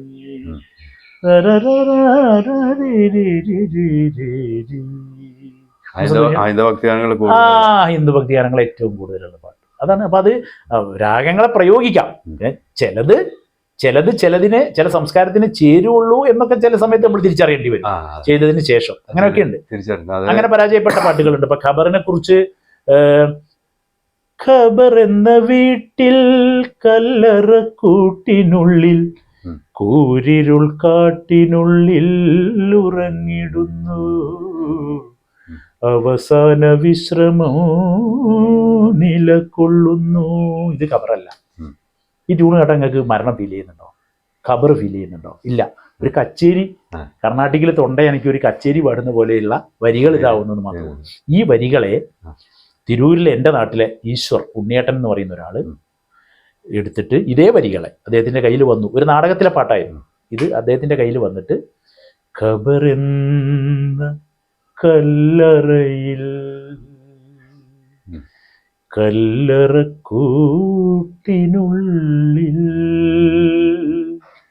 കൂരിരുൾ കാട്ടിനുള്ളിൽ ഉറങ്ങുന്നു, അവസാന വിശ്രമം നിലകൊള്ളുന്നു, ഖബറെന്ന കല്ലറയിൽ. ചാരുകേശിലേക്ക് മരണം ഫീൽ ചെയ്യുന്നു. ഫീൽ ചെയ്യുന്നില്ലേ? സങ്കടം. അതാണ് വരികൾക്ക് ഈണം ചേരുക എന്ന് പറയുന്നത്. അതൊരു ബൈ ലക്കാണ് സംഭവിക്കുന്നത് അല്ലേ? അതെ. അതായത് ഇപ്പോ നമ്മള് ഫിറോസ്ജിയുടെ ഒരു തുടക്കം എന്ന് പറയുമ്പോൾ രാഗത്തില് ഒരു സോങ്, പിന്നെ അതിന് അതുപോലുള്ള ഒരു പാട്ട് പിന്നെ ഹിറ്റായിട്ടില്ലേ? യാ റസൂലുള്ളാഹിക്ക് ശേഷം. പിന്നെ യാ റസൂലുള്ളാഹിക്ക് ശേഷം എത്ര പാട്ടുകൾ പാടി. രാഗത്തിൽ ചകഞ്ഞു പോയാൽ ചിലപ്പോ രാഗം ചകഞ്ഞു പോകുന്നത് ആ രാഗം വ്യത്യസ്തമായി ഫീൽ ചെയ്യുമ്പോൾ മാത്രമാണല്ലോ. നേരെ പോയിട്ട് തന്നെ നമ്മൾ പാടിപ്പോകുന്ന മാപ്പിളപ്പാട്ടുകളല്ലേ ഏറ്റവും കൂടുതലുള്ളത് അല്ലേ? മാപ്പിളപ്പാട്ടുകൾക്ക് അങ്ങനെയല്ലേ ആസ്വാദനത്തിന്റെ ഒരു സംസ്കാരം എന്ന് പറയുന്നത് അല്ലേ? നേരെ കേട്ടു പോവുക, അതിന്റെ ആ മാപ്പിളത്വം നിലനിൽക്കുന്ന വരികൾ ആസ്വദിക്കുക അല്ലേ? അങ്ങനെയല്ലേ ഇപ്പൊ പാരഡി ആയിട്ടൊക്കെ ഉള്ള ഒരുപാട് മാപ്പിളപ്പാട്ടുകൾ രക്ഷപ്പെട്ടു പോയതൊക്കെ. തരംഗണിയുടെ ഒരു ശ്രമം ഉണ്ടായിരുന്നു. അത് ഈ ഫിറോസ്ജിയുടെ ഈ പാട്ട് ഇറങ്ങിയ കാലത്തായിരുന്നു അതോ യേശുദാസ് പാടിയ ഒരുപാട് പാട്ടുകളുണ്ടല്ലോ? ഞങ്ങളൊക്കെ പാടിക്കൊണ്ടിരിക്കുന്ന ഈ കാസറ്റില് തിരക്ക് പിടിച്ച് പാടിക്കൊണ്ടിരിക്കുന്നത്. പിന്നെ 85, 86, 87, 88 സമയത്തിനാണ് തരംഗിണിയുടെ 3-4 കാസറ്റ് ഇറങ്ങിയത്. അതിലൊക്കെ ഹിറ്റ് പാട്ടുകളെ എല്ലാം. പിന്നെ സംഗീത പമ്മകേരി തുടങ്ങി, പുറപ്പെട്ട മുജാഹിദ് തുടങ്ങി. അതെ. പിന്നെ കരയാനും പറയാനും, കണ്ണീരിൽ മുങ്ങി ഞാൻ, മൗത്തും ഹയാത്തിനും ഉടമസ്ഥനെ, ഉമ്മയെ ചോദിച്ച് പൊന്നു മോള് കരയല്ലേ, 5 തുടങ്ങിയ ഔക്കുബായുടെ ഒരു പ്രധാനപ്പെട്ട വർക്ക്. അതിനൊക്കെ ഇപ്പൊ എന്താ മൗത്തും ഹയാത്തിനൊക്കെ എന്താ പാട്ട്, എന്നും ഒരേപോലെ അല്ലേ? എന്താ മൗത്തും ഹയാത്തിനൊക്കെ പാട്ട്, എന്താ ട്യൂണിന്റെ ഒരു അറേഞ്ച്മെന്റ് ഭയങ്കരമാണ്. സാധ്യമല്ല. ഓവർ ഓർക്കസ്ട്രേഷനോ കാര്യങ്ങളോ ഒന്നും, അത്യാവശ്യം മാത്രമുള്ള പ്രയോഗങ്ങൾ. അതെ. അത് മാപ്പിളപ്പാട്ടിന് ചേരുന്ന ഓർക്കസ്ട്രേഷൻ എന്ന് പറയുന്നതിന് വലിയ പ്രാധാന്യമുണ്ട്. യാ റസൂലുള്ളാഹിൽ ഞാനൊരു ഉദാഹരണം പറഞ്ഞുതരാം. യാ റസൂലുള്ളാഹി ഇന്ന് കുട്ടികൾ പാടിക്കൊണ്ടിരിക്കുന്നത് ഇതിലൊരു വലിയ ചെറിയൊരു കാര്യമാണ്, പക്ഷെ വലുപ്പമുള്ള കാര്യമാണ്. ചെറിയതാണ് പറയുമ്പോൾ. അതായത് ഖൈറുൽ വറായ സയ്യിദി കരുണക്കടൽ മുഹമ്മദി അർവാഹുകൾക്കധിപതി എന്ന് പറഞ്ഞു വെച്ചാ ഇന്ന് ഏത് കുട്ടിയും പാടുകയാണ്. ഇപ്പൊ അങ്ങനെ പാടിക്കൊണ്ടിരിക്കുന്നത്. ആരോ ഒരു കരോക്കെ ട്രാക്കിൽ അങ്ങനെ ഒരു സാധനം പാടി വെച്ചു എന്നുള്ളതാണ് ഞാൻ അറിഞ്ഞത് അന്വേഷിച്ചപ്പോൾ. ഇന്ന് കുട്ടികൾ അത് തന്നെ ഏറ്റുപാടിക്കൊണ്ടിരിക്കുകയാണ്. ഇതിൽ ഒറിജിനൽ എന്താണെന്നറിയോ? ഞാൻ പറയുന്നത് വളരെ ശ്രദ്ധിച്ച് കേൾക്കേണ്ട കാര്യമാണ്. ഇതിന്റെ ഒറിജിനൽ എന്താണെന്നറിയോ? അർവാഹുകൾക്കധിപതി അത് എന്ന് ബാൻജോയും എന്ന് മാൻലിനും, ഹൈ ഒക്ടീവും ലോ ഒക്ടീവും വായിച്ചു. ഈ ബാൻജോയും മാൻലിനും രണ്ടും നമുക്ക് ഉണ്ടാക്കുന്ന ഫീൽ എന്താണെന്നറിയോ? അറബിക് കൾച്ചറിന്റെ ഫീലാണ് ആ രണ്ട് ഇൻസ്ട്രുമെന്റും. ഒരു അറബിക് കൾച്ചർ. അതുകൊണ്ടുള്ള മാപ്പിളപ്പാട്ടിൽ ഏറ്റവും കൂടുതൽ മാൻലിൻ വായിക്കും. ശ്രദ്ധിച്ചില്ലേ? ഈ അറബിക് കൾച്ചർ തരേണ്ട ആ ഇൻസ്ട്രുമെന്റ് അവിടെ ഔക്കുബായി വായിപ്പിച്ചത് അദ്ദേഹം ഒന്നും അറിഞ്ഞിട്ട് ചെയ്തായിരിക്കില്ല. പക്ഷെ ഒരു നല്ല ഭക്തിഗാനം മരുഭൂമിയിലേക്ക് അല്ലെങ്കിൽ ആ അങ്ങോട്ട് സമർപ്പിക്കുന്ന, മക്കത്തേക്കോ മദീനത്തേക്കോ അവിടെ ജനിച്ചു വളർന്ന് മൗത്തായ റസൂലിന് സമർപ്പിക്കുന്ന ഒരു പാട്ടെന്ന, അതാണല്ലോ ആ തുടക്കത്തിൽ യാ റസൂൽ അല്ലാഹ് എന്ന് വിളിച്ചത്. സമർപ്പിക്കുന്ന ഒരു പാട്ടെന്ന നിലയിൽ അവിടെ വെച്ച ചെറിയൊരു ലിങ്കാണത്. ആ ലിങ്ക് പോലും നമുക്ക് ആ മരുഭൂമി ഇങ്ങനെ കാണുകയാണ്. നേരെ മറിച്ച് അർവാഹുകൾക്കധിപതി ക്രിസ്ത്യൻ ഡിവോഷണലായി മാറും. കറക്റ്റ് അല്ലേ? ഒരു ചർച്ചിൽ ഒരു കൊയർ പാടുന്ന ഫീലാണ് അവിടെ ആ പാടുമ്പോൾ കിട്ടുന്നത്. ഇത് ഞാൻ ഒരുപാട് കുട്ടികൾക്ക് ഞാൻ സമയം ഉണ്ടാക്കിയും അത് വേദികൾ കണ്ടെത്തിക്കൊണ്ട് ഞാൻ പലർക്കും പറഞ്ഞു കൊടുത്തു, മക്കളെ ഈ ആ എന്നുള്ള സാധനം അതിൻ്റെ ഇടയിൽ പാടരുത്. ഈ പാടുമ്പോൾ ആ പാട്ടിന് ചെറിയൊരു ലിങ്കിന്റെ ഏരിയ ഉള്ളൂ, ഒരു 1 2 3 4 എന്ന് പറയുന്ന സമയമേ ഉള്ളൂ, ഒരു അര ബാർ എന്ന് പറയില്ല നമ്മൾ, അര താളവട്ടം എന്ന് പറയുന്ന ഒരു സമയമേ ഉള്ളൂ. പക്ഷെ നിങ്ങളത് പാടുമ്പോൾ മൊത്തമായി ആ പാട്ട് സദസ്സിന് കൊടുക്കേണ്ട ഒരു സംസ്കാരമാണ് നഷ്ടപ്പെടുന്നത്. അപ്പൊ നിങ്ങൾ ചോദിക്കും സദസ്സ് ഇപ്പൊ അതൊക്കെ കേട്ട് ഒരു ലിങ്കിന്റെ സമയം കേട്ടിട്ടാണ് അപ്പൊ ഈ പാട്ട് ആസ്വദിക്കുന്നത്? ആയിരിക്കില്ല. പക്ഷെ ആ പാട്ട് നിലനിർത്തേണ്ട ഒരു കൾച്ചറുണ്ട്, ആ കൾച്ചർ പ്രധാനമാണ്. മലയാള ഭാഷ തൻ മാദക ഭംഗി എന്നുള്ള പാട്ട് നിങ്ങൾ ജാസ് വെച്ചൊന്ന് പാടി നോക്കിയേ, എന്ത് കൾച്ചറാ പാട്ടിനുള്ളത്? ഒരു കൾച്ചറും ഇല്ല ആ പാട്ടിന്. ട്രിപ്പിൾ ഡ്രം ജാസും വെച്ച് അത് ഉടുക്കും തബലയും മൃദംഗവും തന്നെ വരണം. മലയാള ഭാഷ തൻ മാദക ഭംഗി എന്ന് പറയുമ്പോൾ മലയാള മാദക ഭംഗി മലർമന്ദഹാ, ആ ചെണ്ട ഇടയിൽ ഇങ്ങനെ മിക്സ് ചെയ്ത് വരുമ്പോൾ മാത്രമേ അത് മലയാള ഭാഷ തൻ മാദക ഭംഗി ആവുന്നുള്ളൂ, അല്ലേ? വായിക്കുന്ന പിന്നണിയിൽ വായിക്കുന്ന ഉപകരണങ്ങൾക്കും പാട്ടിന്റെ ഈ ട്യൂണിനും എല്ലാം ചേർന്ന് സദസ്സിന് കേൾവിക്കാരന് കൊടുക്കാവുന്ന പാട്ടിന്റെ ഒരു സംസ്കാരം എന്ന് പറയുന്നത് വളരെ പ്രധാനം. പരംപിരി ചുമ്മാ വിട്ട് ചുങ്കിൽ നടക്കുന്ന സുജാത്ത് നമുക്കുണ്ട് നാട്ടിൽ എന്നുള്ള ആ പാട്ട്, ആ വരികളിലൊക്കെ എന്ന് പറഞ്ഞാൽ നമുക്ക് ഉള്ളിൽ ഒരു തേങ്ങല് അതെ തങ്ങി നിൽക്കുന്നുണ്ട്. പക്ഷെ അതിന് ഒരു ഓവറായിട്ട് ഒരു ടെമ്പോ പൾസ് കൊടുത്തുകൊണ്ട് ഇന്ന് റീമിക്സിലൊക്കെ വരും. റീമിക്സ് പോലെ എന്താണ് ആ പാട്ടിന്റെ സന്ദേശം എന്ന് ശ്രദ്ധിക്കുന്നില്ല. അതിന് ദുബായ് അതുപോലുള്ള സ്റ്റേജുകൾ ആ ഭാഗങ്ങളിലൊക്കെ ആളുകൾ ഡാൻസ് ചെയ്യുന്നത് വെള്ളം അടിച്ചുകൊണ്ട് ഇങ്ങനെ ഒരു നട വായിച്ചിട്ട് പരൻവിധി ചുമ്മായിട്ട് ചുങ്കിൽ നടക്കുന്ന ശുചിഹത്ത് നമുക്കുണ്ട് നാട്ടിലെ, കഥയെന്തെന്നറിവുണ്ടോ നാളെ കിടക്കുന്ന ഖബറെന്ന ഭയങ്കര വീട്ടിലെ, ഖബറെന്ന ഭയങ്കര വീട്ടിലെ. ഞാനിപ്പോ ഈ കസേരയുടെ പുറത്താണ് വായിച്ചത്. ഈ ഒരു നടയിൽ ഈ പാട്ട് കയറി പോകുന്ന സമയത്ത് സംഭവിക്കുന്നത് എന്താണെന്നറിയാം. ഇപ്പൊ സംഭവിക്കുന്നത് എന്താ ഞാൻ ചുരുക്കി പറഞ്ഞുതരാം. എവിടെയായാലും അതാണ് ഈ ഇൻസ്ട്രുമെന്റ് ഒക്കെ വായിക്കുന്നവർ വളരെയധികം ശ്രദ്ധിക്കേണ്ട ഒരു കാര്യം. ഈ ഇന്റർവ്യൂയിലൂടെ പറഞ്ഞതുകൊണ്ട് ഇത് തിരുത്തപ്പെടുമെന്ന് എനിക്കറിയില്ല, പക്ഷെ നമ്മൾ പറഞ്ഞുകൊണ്ടിരിക്കണല്ലോ. ഈ പാട്ടിന്റെ പുറകിൽ ഈ പാട്ടിന് തുടങ്ങുമ്പോൾ മുതൽ പരൻവിധി ടും ടും ടും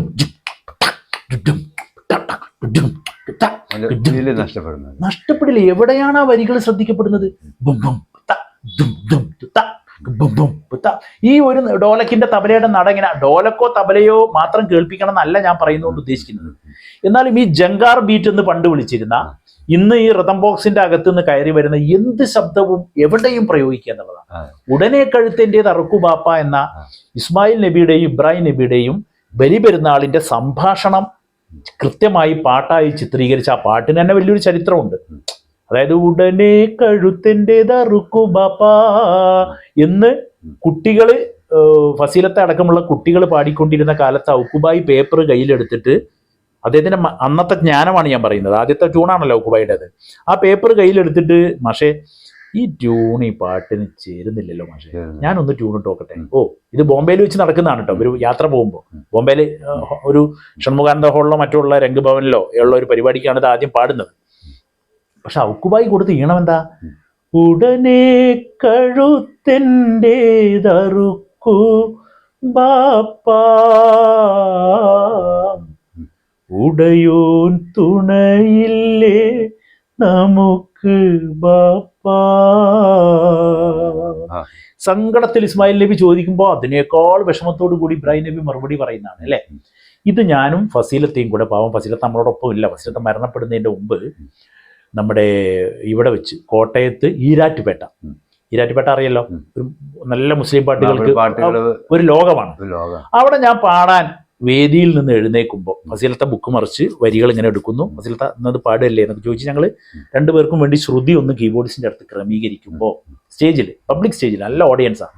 ഞാൻ ഇപ്പുറത്ത് കേൾക്കുന്ന ശബ്ദം എന്താണെന്ന് അറിയുമ്പോൾ എനിക്ക് ഈ ഋതം പെട്ടെന്ന് തലയിൽ കയറും. എന്താ കാരണം? ഞാൻ അത് വായിക്കുന്ന ആളായിരുന്നു, ഞാൻ അത് ഒരുപാട് ശ്രദ്ധിക്കുകയും ചെയ്യും.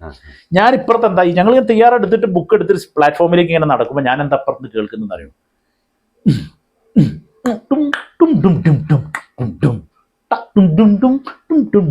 ഇങ്ങനെ കമ്പോസർ വായിക്കുന്ന ആൾ ഒരു റിതം പ്രാക്ടീസ് ചെയ്യണം. ഒരു റിതം ക്രമീകരിക്കുന്നത് ഞാൻ ഇപ്പുറത്ത് കേൾക്കുകയാണ്.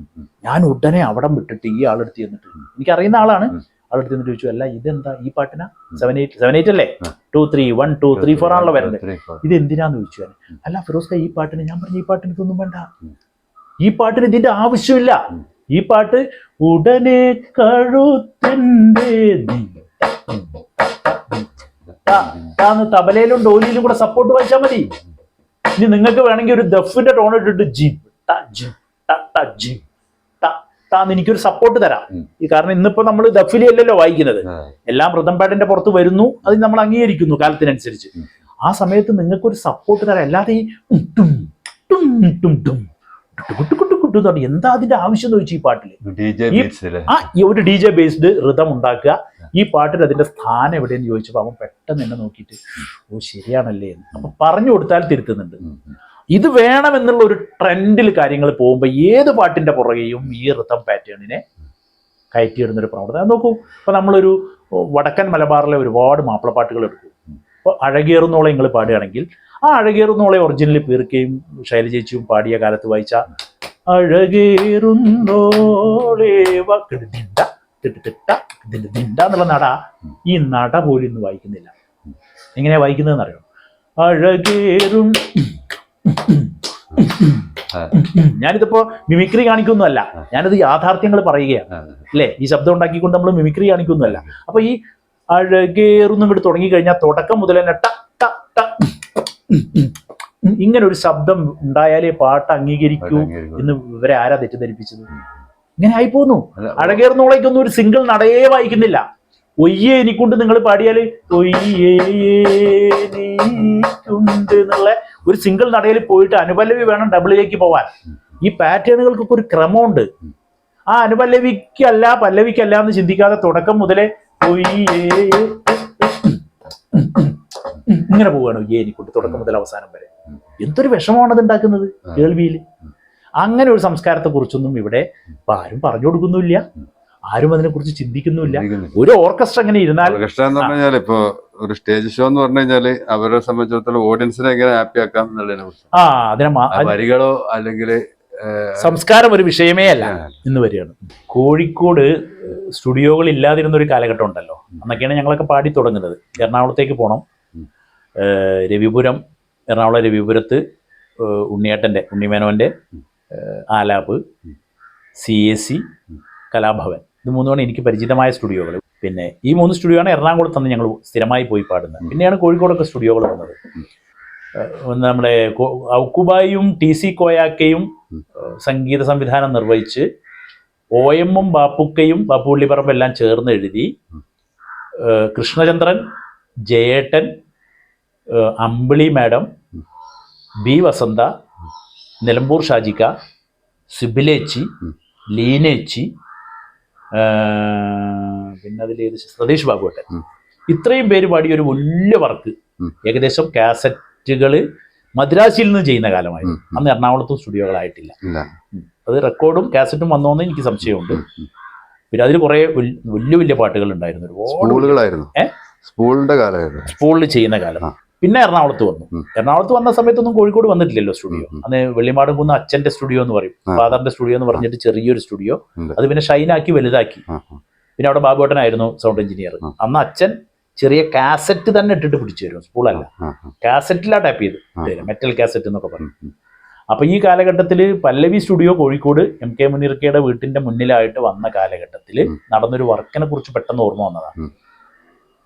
ഉണ്ണിക്കൊന്നാടാനില്ല പൂന്തൊട്ടില്. അതായത് പിന്നെ ഒറ്റപ്പെട്ടു പോയ ഉമ്മ കുട്ടിയെ തൊട്ടിയിലിട്ട് താരാട്ടിയിട്ട് ആ പ്രയാസങ്ങൾ പറയാണ്. നിന്നെ ഇനി വളർത്തി വലുതാക്കണമല്ലോ ഞാൻ. എന്നിട്ട് പാട്ട് ഇങ്ങനെ പോവാട്ടോ. ഔക്കുബായി ട്യൂണിട്ടു, സിബിലേച്ചിയെ പഠിപ്പിച്ചു. ഞാനൊക്കെ സിബിലേച്ചി പാടുന്നത് കൺസോളിൽ ഇരുന്ന് ഇങ്ങനെ കേൾക്കുകയാണ്. അപ്പോൾ ലൈവ് റെക്കോർഡിങ് ഇങ്ങനെ നടക്കുന്നു. ഹരിദാസേട്ടൻ, മധുവേട്ടൻ, സാക്സോഫോണ്, ഫ്ലൂട്ട് രാജുവേട്ടൻ, ജോയേട്ടൻ, പോൾ വിജയേട്ടൻ, മരണപ്പെട്ടു പോയ ജോയേട്ടൻ, മാൻലിൻ ബാൻജോ, പോൾ വിജയേട്ടൻ, ഡ്രമ്മർ അസീസ്, തബലയിൽ മരണപ്പെട്ടു പോയ മജീദും രാമകൃഷ്ണേട്ടൻ. അദ്ദേഹമാണ് ഏറ്റവും കൂടുതൽ മാപ്പിളപ്പാട്ടുകൾക്ക് തബല വായിക്കുന്നത്. അപ്പോൾ ഈ ഔക്കുബായി പഠിപ്പിച്ചു കൊടുത്ത ട്യൂണ് സിബിലേച്ചി ബൂത്ത് കയറി ട്യൂണ് പഠിച്ചു. ബാപ്പുക്കയുടെ വരികൾ ഉണ്ണിക്കൊന്നാടാനില്ല പൂന്തൊട്ടില് ഉണ്ണിക്ക് നൽകിടുവാൻ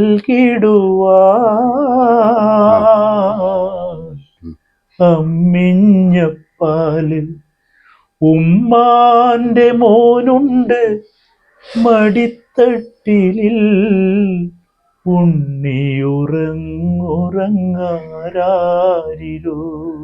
ഇതാണ് തുടക്കം. ഇതിന്റെ അനുപല്ലവിയുടെ അവസാനത്തെ വരികൾ എന്താ അറിയോ? പൊന്നേ നിൻ പൂമുഖം കാണുമ്പോൾ ഉമ്മാക്ക് റൂഹൊടുക്കിടാനും കഴിയുന്നില്ല. മാത്രം ഞാൻ പറഞ്ഞു നോക്കട്ടെ. ഇപ്പം എനിക്കത് പാടിയപ്പോൾ എൻ്റെ ശരീരത്തിൽ സംഭവിച്ച ഒരു മാറ്റം എനിക്ക് പറയാൻ കഴിയില്ല. അത് കേട്ടോ, എന്തൊക്കെയോ ആയി. എന്താ കാരണം എന്നറിയോ? പൊന്നേ നിൻ പൂമുഖം കാണുമ്പോൾ ഉമ്മാക്ക് റൂഹൊടുക്കിയിടാനും കഴിയുന്നില്ല. മതിയായിരിക്കണം എനിക്ക് ജീവിതം. ഒരു ആഗ്രഹവുമില്ല ജീവിക്കാൻ. നിരാശയാണ് ജീവിതത്തിൽ, എല്ലാം പരാജയമാണ്. പക്ഷേ എൻ്റെ പൊന്നുമുത്തേ, നിന്നെ തൊട്ടിയിലിട്ട് ആട്ടുന്ന ഈ സമയത്ത് നിന്റെ മുഖത്ത് നോക്കി താരാട്ട് പാടുമ്പോൾ നിന്റെ പൂമുഖം കാണുമ്പോൾ ഉമ്മാക്ക് റൂഹ് ഒടുക്കിടാനും കഴിയുന്നില്ല, പറ്റുന്നില്ല എനിക്കുന്നു, നിന്നെ വിട്ടു പോയാൽ നിനക്കാരാ എന്ന് പറയുന്ന വരികൾ ബാപ്പുക്ക എഴുതി ഔക്കുബായി ഇപ്പം ഈ പാടിയ ട്യൂണിൽ സിബിലേച്ചിങ് പാടി ഇറങ്ങിയപ്പോൾ എത്രയോ മാപ്പിളപ്പാട്ടുകൾ ആ കാലഘട്ടത്തിൽ വായിച്ച് തള്ളിയ തബലിസ്റ്റാണ് രാമകൃഷ്ണേട്ടൻ. തള്ളുക എന്ന് തന്നെ ഞാൻ പറയണം. എന്താ, എന്നും വർക്കാണ്. വായിക്കുക വിടുക, അടുത്ത സ്റ്റുഡിയോയിൽ പോവുക, വായിക്കുക, അടുത്ത സ്റ്റുഡിയോയിൽ, ഇങ്ങനെ വായിക്കുന്ന ഒരു കാലഘട്ട രാമകൃഷ്ണേട്ടൻ. രാമകൃഷ്ണേട്ടൻ ഒരു കമൻറ്റ് പറഞ്ഞു, സിബിലേച്ചി ഇങ്ങനെ പാടി ഹെഡ്ഫോൺ ഊരി വെച്ച് ഇറങ്ങുമ്പോൾ. എന്താ പറഞ്ഞെന്നറിയാം? സിബിലേച്ചി എന്തൊരു പാട്ടാണെന്ന്. ഭാസ്കരൻ മാഷെ ഏതോ വരികൾ ബാബുക്ക ട്യൂണ് കൊടുത്തിട്ട് സുശീലാമ്മ പാടിയ പോലെയാണ് ഇപ്പൊ എനിക്ക് ഫീൽ ചെയ്തത് കേട്ടോ. രാമകൃഷ്ണൻ എന്താ വരികൾ നോക്കൂ നിങ്ങൾ. പൊന്നേ നിൻ പൂമുഖം, അതായത് താരിളം പൂവേ എൻ കാതലേ, അങ്ങനെയൊക്കെ തുടങ്ങിയിട്ട് പിന്നെ പറയാണ് പൊന്നേ നിൻ പൂമുഖം കാണുമ്പോൾ ഉമ്മാക്ക് റൂഹൊടുക്കിടാനും കഴിയുന്നില്ല. ഞാൻ എന്താ ചെയ്യേണ്ടത് എന്ന് കുട്ടിയോട് ചോദിക്കുക. അത് ഔക്കുബായി അതിന് ചേർന്നൊരു ഈണം കൊടുത്തിട്ട് സിബിലേച്ചി ഇങ്ങനെ അന്നത്തെ തൊണ്ടയിൽ ഇങ്ങനെ പാടി ഇറങ്ങിയപ്പോൾ ഞാനൊക്കെ കൺസോളിൽ ഇരുന്നിട്ട് എന്തൊക്കെയോ ആയിപ്പോയി. ഇതാണ് ഇപ്പം എനിക്ക് പറഞ്ഞപ്പോൾ അത് ആ വികാരം വന്നു എന്ന് ഞാൻ പറഞ്ഞു. അപ്പോൾ അങ്ങനെ ഒരു പാട്ടിനെ കുറിച്ച് ഇപ്പോൾ ഓർമ്മ വന്നപ്പോൾ ഞാൻ പറഞ്ഞത്. അപ്പം ചില വരികൾ മാപ്പിളപ്പാട്ടിലൊക്കെ നേരത്തെ നിങ്ങൾ പറഞ്ഞ പോലെ ചില വരികൾ മാപ്പിളപ്പാട്ടിൽ OMK ഒക്കെ എഴുതിയിട്ടുണ്ട്. അങ്ങനെ നിങ്ങൾ നോക്കൂ, റൂഹിന് പറയാനാകുമോ? അത് നേരെ പറഞ്ഞാൽ പോരെ? OMK നേരെ പറഞ്ഞാൽ മതി. ഒരു സ്ട്രെയിറ്റ് മാപ്പിളപ്പാട്ടാണ് അത് എന്നുണ്ടെങ്കിൽ പിന്നെ എന്താ പറയാ, മരണം വന്നെത്തും നേരം കാത്തിരിക്കൂ മനുഷ്യ എന്ന് പറഞ്ഞാൽ മതി അല്ലേ? OMK ആ ട്യൂണല്ല, ഞാൻ ട്യൂണ് മാറിയിട്ടാ പാടിയത്. OMK അത് എങ്ങനെയാ പറഞ്ഞു വെച്ചത്? റൂഹിന് പറയാനാകുമോ അസ്റായിലെത്തുമ്പോൾ ഞാൻ വരില്ലെന്നും മരണം എനിക്ക് വേണ്ടെന്നും. അത് പറഞ്ഞു വെച്ച രീതി നോക്കൂ നിങ്ങൾ. റൂഹിന് പറയാനാകുമോ അസ്റായിലെത്തുമ്പോൾ ഞാൻ വരില്ലെന്നും മരണം എനിക്ക് വേണ്ടെന്നും, അതിന്റെ മുമ്പ് ചെയ്യേണ്ട കർമ്മങ്ങൾ ചെയ്തു വെച്ചോളൂ എന്ന ഒരു താക്കീത് ഇങ്ങനെ ഒരു വരിയിൽ തുടങ്ങിയിട്ട് OMK പറഞ്ഞു വെച്ചത് ഭയങ്കര ഫിലോസഫിക്കലാ വരികൾ അല്ലേ? അസാധ്യമായ ചില വരികളിൽ തന്നെ ട്യൂണുണ്ട്. അത് ജസ്റ്റ് നമ്മൾ ആ കീബോർഡ് ഒന്ന് പാഡ് ചെയ്ത് പിടിച്ചാൽ തന്നെ. ഉണ്ണികൃഷ്ണൻ അത് ഷെരീഫ ട്രാക്ക് പാടി കൊടുത്തത്. ഉണ്ണീഷന് ഷെരീഫ് ട്രാക്ക് പാടി വെച്ചു. ഉണ്ണികൃഷ്ണൻ അത് ഉൾക്കൊണ്ട് പാടുമ്പോൾ പറഞ്ഞത്ര, ഓ ഈ പാടിയ ആളെന്നെ അസാധ്യമായി പാടി വെച്ചിട്ടുണ്ടല്ലോ, ഈ ഞാനിതൊന്ന് മാറ്റി പാടുമ്പോൾ ഞാനിതിൽ എന്താ ചെയ്യേണ്ടതെന്ന് പറഞ്ഞു. പക്ഷെ അദ്ദേഹത്തിന്റെ ആ തൊണ്ടയിൽ ആ കോൺട്രിബ്യൂഷൻ, ആ മ്യൂസിക്കൽ കോൺട്രിബ്യൂഷൻ വേണ്ട പോലെ ആ പാട്ടിൽ ഇംപ്ലിമെന്റ് ചെയ്ത് വൃത്തിയായിട്ട് പാടിയിട്ടുണ്ട്. ശ്രദ്ധിച്ചില്ലേ ഉണ്ണീഷൻ പാടിയത്? അല്ല, ഞാൻ ആ പാട്ട് ഓർത്തു പോയതാ. ഉണ്ണികൃഷ്ണൻ പാടിയ OMKയുടെ പാട്ട്. അപ്പൊ ആ പാട്ട്, ആ വരികള്, അതിൽ നിന്ന് വ്യത്യസ്തമായ മറ്റൊരു വരിയെ കുറിച്ച് അപ്പൊ നേരത്തെ നമ്മൾ പറഞ്ഞത് ബാപ്പുക്കയുടെ. അങ്ങനെ ചില വരികള്, ചില കവികള് മാപ്പിളപ്പാട്ടില് വല്ലാതെ. അത്തരം കവികള് മാപ്പിളപ്പാട്ടിൽ കുറഞ്ഞിട്ടുണ്ടോ? നല്ലോണം. അത്രയും ഡെപ്തുള്ള വരികളൊന്നും എഴുതുന്ന കവികൾ എന്തായാലും എനിക്കറിയില്ല. ലോകത്തിന്റെ ഈ വേഗതയിലുള്ള പോക്ക് കൊണ്ടാണോ, ഇവരുടെ വായനയുടെ അറിവിന്റെ കുറവ് കൊണ്ടാണോ, ഇവർക്ക് പദങ്ങളുമായുള്ള ബന്ധക്കുറവ് കൊണ്ടാണോ? വൊക്കാബുലറി എന്ന് പറയുമല്ലോ, പദസമ്പത്ത്. ഒരു കവിയുടെ കയ്യിൽ വേണ്ടത് പദസമ്പത്താണ്, ഒരു വാക്കിന് പകരം മറ്റൊരു വാക്ക് എടുത്ത് വെക്കാനുള്ള കഴിവ്. ആ വൊക്കാബുലറിയുടെ കുറവ് കൊണ്ടാണോ? ആശയത്തെ ഉൾക്കൊള്ളാനുള്ള. അതെ, അതോ ഇവർക്ക് ഇനി ഒട്ടും സമയം കിട്ടാതെ എല്ലാ പാട്ടും മോശമായി വരുന്നൊരു പാട്ടിനെ പറ്റി ചോദിച്ചു കഴിഞ്ഞാൽ അതൊരു 10 മിനിറ്റ് കൊണ്ട് എഴുതിയതാണ്, ആ കാരണം കൊണ്ടാണോ? എനിക്കറിയുന്നില്ല ഇതിന്റെ കാരണം. നല്ല പാട്ടുകൾ പലപ്പോഴും ജനിക്കാത്തതിന്റെ ഒരു തീരെ വരുന്നില്ല എന്ന് നമുക്ക് പറയാൻ കഴിയില്ല. പാട്ടുകൾ വരുന്നുണ്ടായിരിക്കാം, പക്ഷെ തിരയുമ്പോൾ പെട്ടെന്ന് കിട്ടുന്നതെല്ലാം.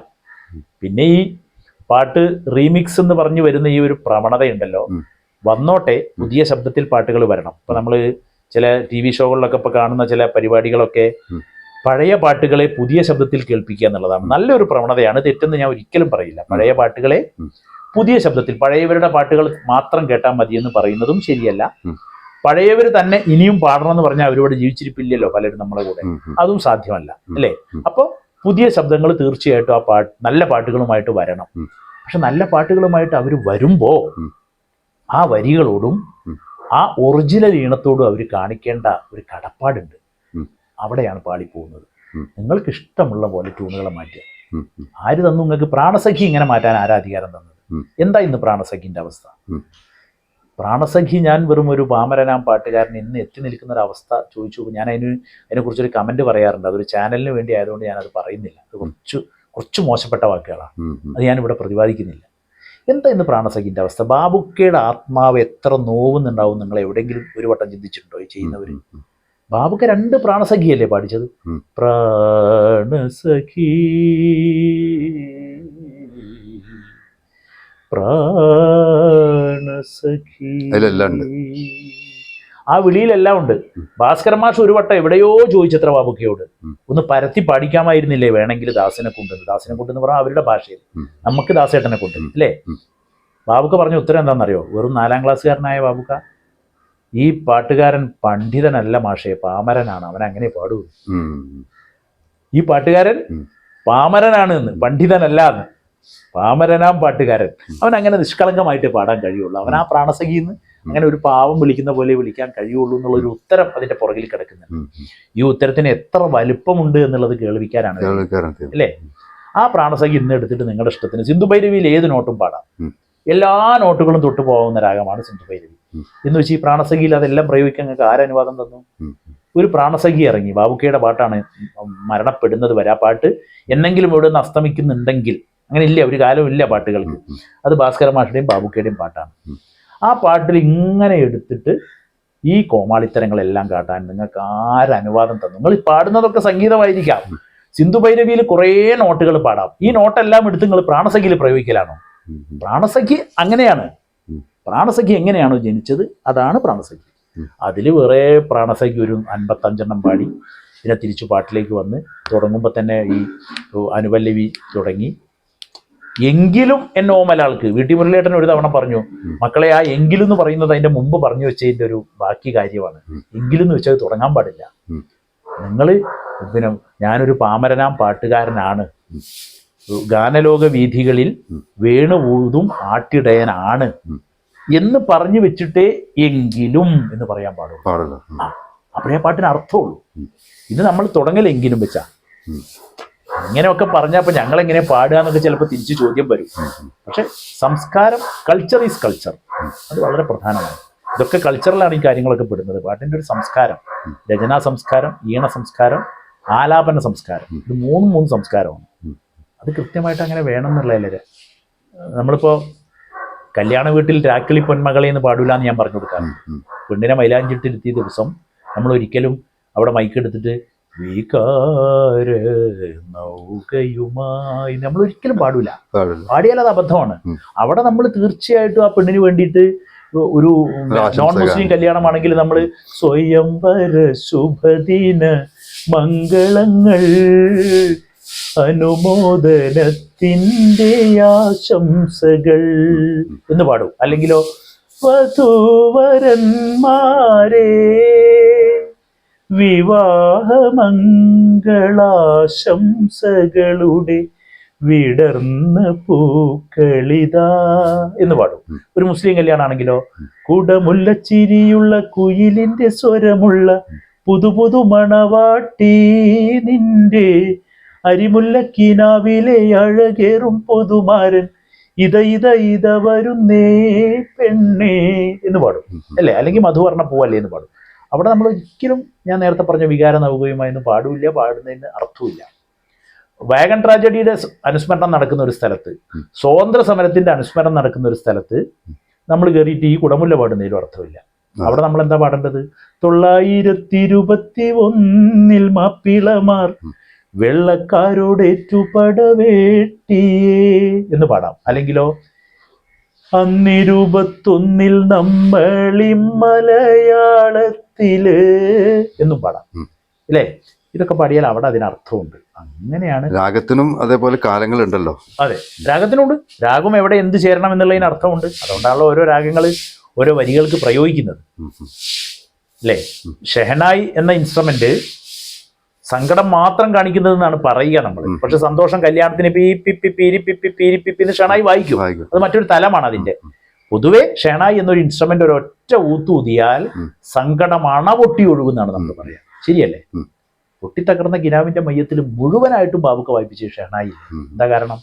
അതാണ് ആ പാട്ട് അല്ലേ? മലർമണം മാഞ്ഞില്ല, മധുവിധു തീർന്നില്ല, മണവാളൻ മാത്രം മയങ്ങാൻ പോയോ, മരണത്തിൻ മണിയറ തന്നിലേക്കല്ലാഹു മാരനെ മാത്രം മടക്കി വിളിച്ചു.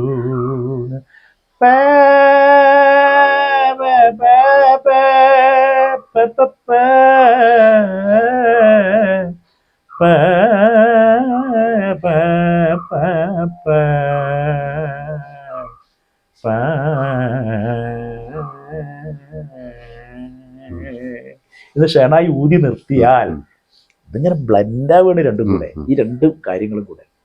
അവിടെ അങ്ങനെ ഒന്നും പാട്ടിനൊന്നും ആരും പഠിക്കാൻ ശ്രമിക്കുന്നില്ല. ലോകത്തിന്റെ തിരക്കാണോ, ഞാൻ നേരത്തെ പറഞ്ഞ പോലെ ഇതൊക്കെ മതി എന്ന ചിന്തയാണോ, എന്ത് മ്യൂസിക് കൊടുത്താലും നമ്മൾ സ്വീകരിച്ചോളും എന്നുള്ള ഒരു കാഴ്ചപ്പാടാണോ? അതുകൊണ്ട് തന്നെയാണല്ലോ ഒരു പാട്ടും രജിസ്റ്റർ ആവാണ്ട് പോകുന്നത്. ഒരാഴ്ച 4 ദിവസം 5 ദിവസം മാത്രം പാട്ടിന് ആയുസ്. അതാണ് അതവിടെയാണ് അത്. വല്ലാത്ത ജോൺസൺ മാഷോട് ഒരു തവണ പട്ടുറുമാലിൽ ഞങ്ങളുടെ കൂടെ മാഷ് എന്ന് പറയാൻ പാടില്ല, മാഷ കൂടെ മാഷ് അതിഥിയായിട്ട് വന്നെടുത്ത് ഞാനൊരു രഹനയെ ഇരുന്നല്ലോ കൂടെ. അപ്പോൾ മാഷ് നടുവിൽ ഞങ്ങളപ്പുറപ്പുറം. കിട്ടുന്ന അവസരത്തിൽ ഞാൻ മാഷോട് എന്താപ്പാ മനുഷ്യന്റെ ജ്ഞാനം, എന്ത് പിടിച്ച പാട്ടുകളാണ് ചെയ്തത്. മാഷോട് ഒരുപാട് കാര്യങ്ങൾ ചോദിച്ചു. അപ്പോൾ ചോദിച്ചതും എല്ലാം ഞാൻ പറയുന്നില്ല. ഞാൻ സ്വർണ്ണമുഖിലെ എന്നുള്ള പാട്ടിൽ വീണയുടെ ഒരു നോട്ട് എന്തിനാ വെപ്പിച്ചു എന്ന് ചോദിച്ചതിന് മാഷ് തന്നൊരു ഉത്തരവുണ്ട്. അതായത് സ്വർണ്ണമുഖിലേ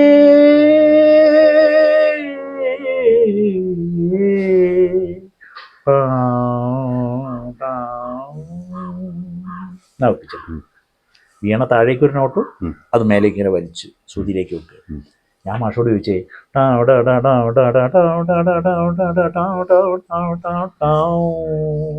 സ്വർണ്ണമുഖിൽ അവിടെയും പാടല്ലോ, ഒരു ലിങ്കല്ലേ. അങ്ങനെ വെപ്പിച്ചുകൂടായിരുന്നോ മാഷ? അതെന്തേ അങ്ങനെ വെപ്പിക്കാൻ? എന്നെ ഒരു നോട്ടം നോക്കി എന്നോട് ചോദിക്കുക, നിനക്ക് ഇത്ര ഫീല് കിട്ടൂടാ അങ്ങനെ വായിപ്പിച്ചാൽ?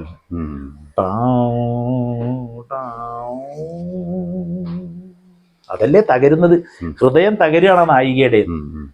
ക്യാൻസർ ബാധിച്ച ആ നായിക ആകാശത്തേക്ക് നോക്കി മേഘത്തോട് ചോദിക്കുകയാണ്, സ്വർണ്ണമുഖിലേ സ്വപ്നം കാണാറുണ്ടോ? നിനക്കും ഇല്ലേ സ്വപ്നങ്ങൾ? പക്ഷെ അത് പൂർത്തിയാക്കാൻ കഴിയാതെ നീ ഇങ്ങനെ വെളിച്ചം വരുമ്പോഴേക്ക് നീ അസ്തമിച്ച് ഇങ്ങനെ പാളി തെന്നിത്തെറിച്ച് പോവുകയാണല്ലോ. അല്ലെങ്കിൽ മഴയായി പെയ്തിറങ്ങുകയാണ്, നിനക്ക് നിലനിൽപ്പില്ലല്ലോ. അതുപോലെയാണ് എൻ്റെ ജീവിതം എന്ന് ഈ നായിക പറയുകയാണ് ആ സിനിമയിൽ. ക്യാൻസറാണ് ആ നായികയ്ക്ക്. അപ്പോൾ ആ നായികയുടെ ഹൃദയവികാരം കാണിക്കാൻ, ആ തകർച്ച കാണിക്കാൻ അത് വെക്കുന്നല്ലേ നല്ലത് എന്ന് മാഷി ചോദിച്ചു. ഞാൻ ഒരൊറ്റ നമസ്കരിക്കില്ല. ഞാൻ പറഞ്ഞു മാഷെ സമ്മതിച്ചു പോയി. എടാ ഇതൊക്കെ കുറെ ചിന്തിച്ചാണ് ചെയ്യാറ്, പെട്ടെന്ന് അങ്ങോട്ട് എടുത്തിടല്ലോ എന്ന് പറഞ്ഞു. അതൊക്കെയാണ് ഉത്തരങ്ങൾ. അന്ന് കഥ പറഞ്ഞു കൊടുക്കുന്ന സംവിധായകന്മാരുണ്ടായിരുന്നു, അത് ഉൾക്കൊള്ളാൻ പറ്റുന്ന സംഗീത സംവിധായകന്മാരുണ്ടായിരുന്നു. അവരുടെ ഒരു അതുപോലെ അത് രണ്ടിനെയും ഉൾക്കൊണ്ടുകൊണ്ട് വരികൾ എഴുതുക, നേരത്തെ എഴുതുന്നവരും ആ ട്യൂണിനനുസരിച്ച് എഴുതാൻ കഴിയുന്നവരും ഉണ്ടായിരുന്നു. പിന്നെ അന്ന് ഈണത്തിന് വരികൾ എഴുതിച്ചിരുന്ന ഒരേ ഒരു സംഗീത സംവിധായകൻ ആ കാലഘട്ടത്തിൽ സലീൽ ചൗധരി മാത്രമാണ്. സലീൽദ മാത്രമാണ്. സലീൽദയുടെ മുമ്പിൽ, സലീൽദയുടെ കഴിവിന്റെ മുമ്പിൽ ഇവർക്ക് എഴുതേണ്ടി വന്നു എന്നാണ്. വയലാർ അതിന് തയ്യാറല്ലായിരുന്നു ഇങ്ങനെ ഈണത്തിന് വരി എഴുതാൻ. ഭാസ്കരൻ മാഷ് ഈണത്തിന് വരി എഴുതാൻ ആ കാലത്ത് തയ്യാറല്ലായിരുന്നു. തമ്പി സാറ് തയ്യാറല്ലായിരുന്നു. യൂസുഫ് അലി കേച്ചേരി തയ്യാറല്ലായിരുന്നു. ONV സാർ ഒട്ടും തയ്യാറല്ലായിരുന്നു. പക്ഷേ സലീൽദ എന്ന മഹാമനുഷ്യന്റെ മ്യൂസിക്കൽ മെജിഷ്യൻ എന്നാണ് അദ്ദേഹത്തെ പറഞ്ഞിരുന്നത്. മാജിക്കാണ് കാണിക്കുക. മ്യൂസിക്കൽ സംഗീത സംവിധാനത്തിൽ ഒരുവിധം പാട്ടുകളൊക്കെ അദ്ദേഹം ബംഗാളിയിലും ഹിന്ദിയിലും ചെയ്ത പാട്ടുകൾ തന്നെയാണ് മലയാളത്തിലേക്ക് ഇംപ്ലിമെന്റ് ചെയ്തിട്ടുള്ളത്.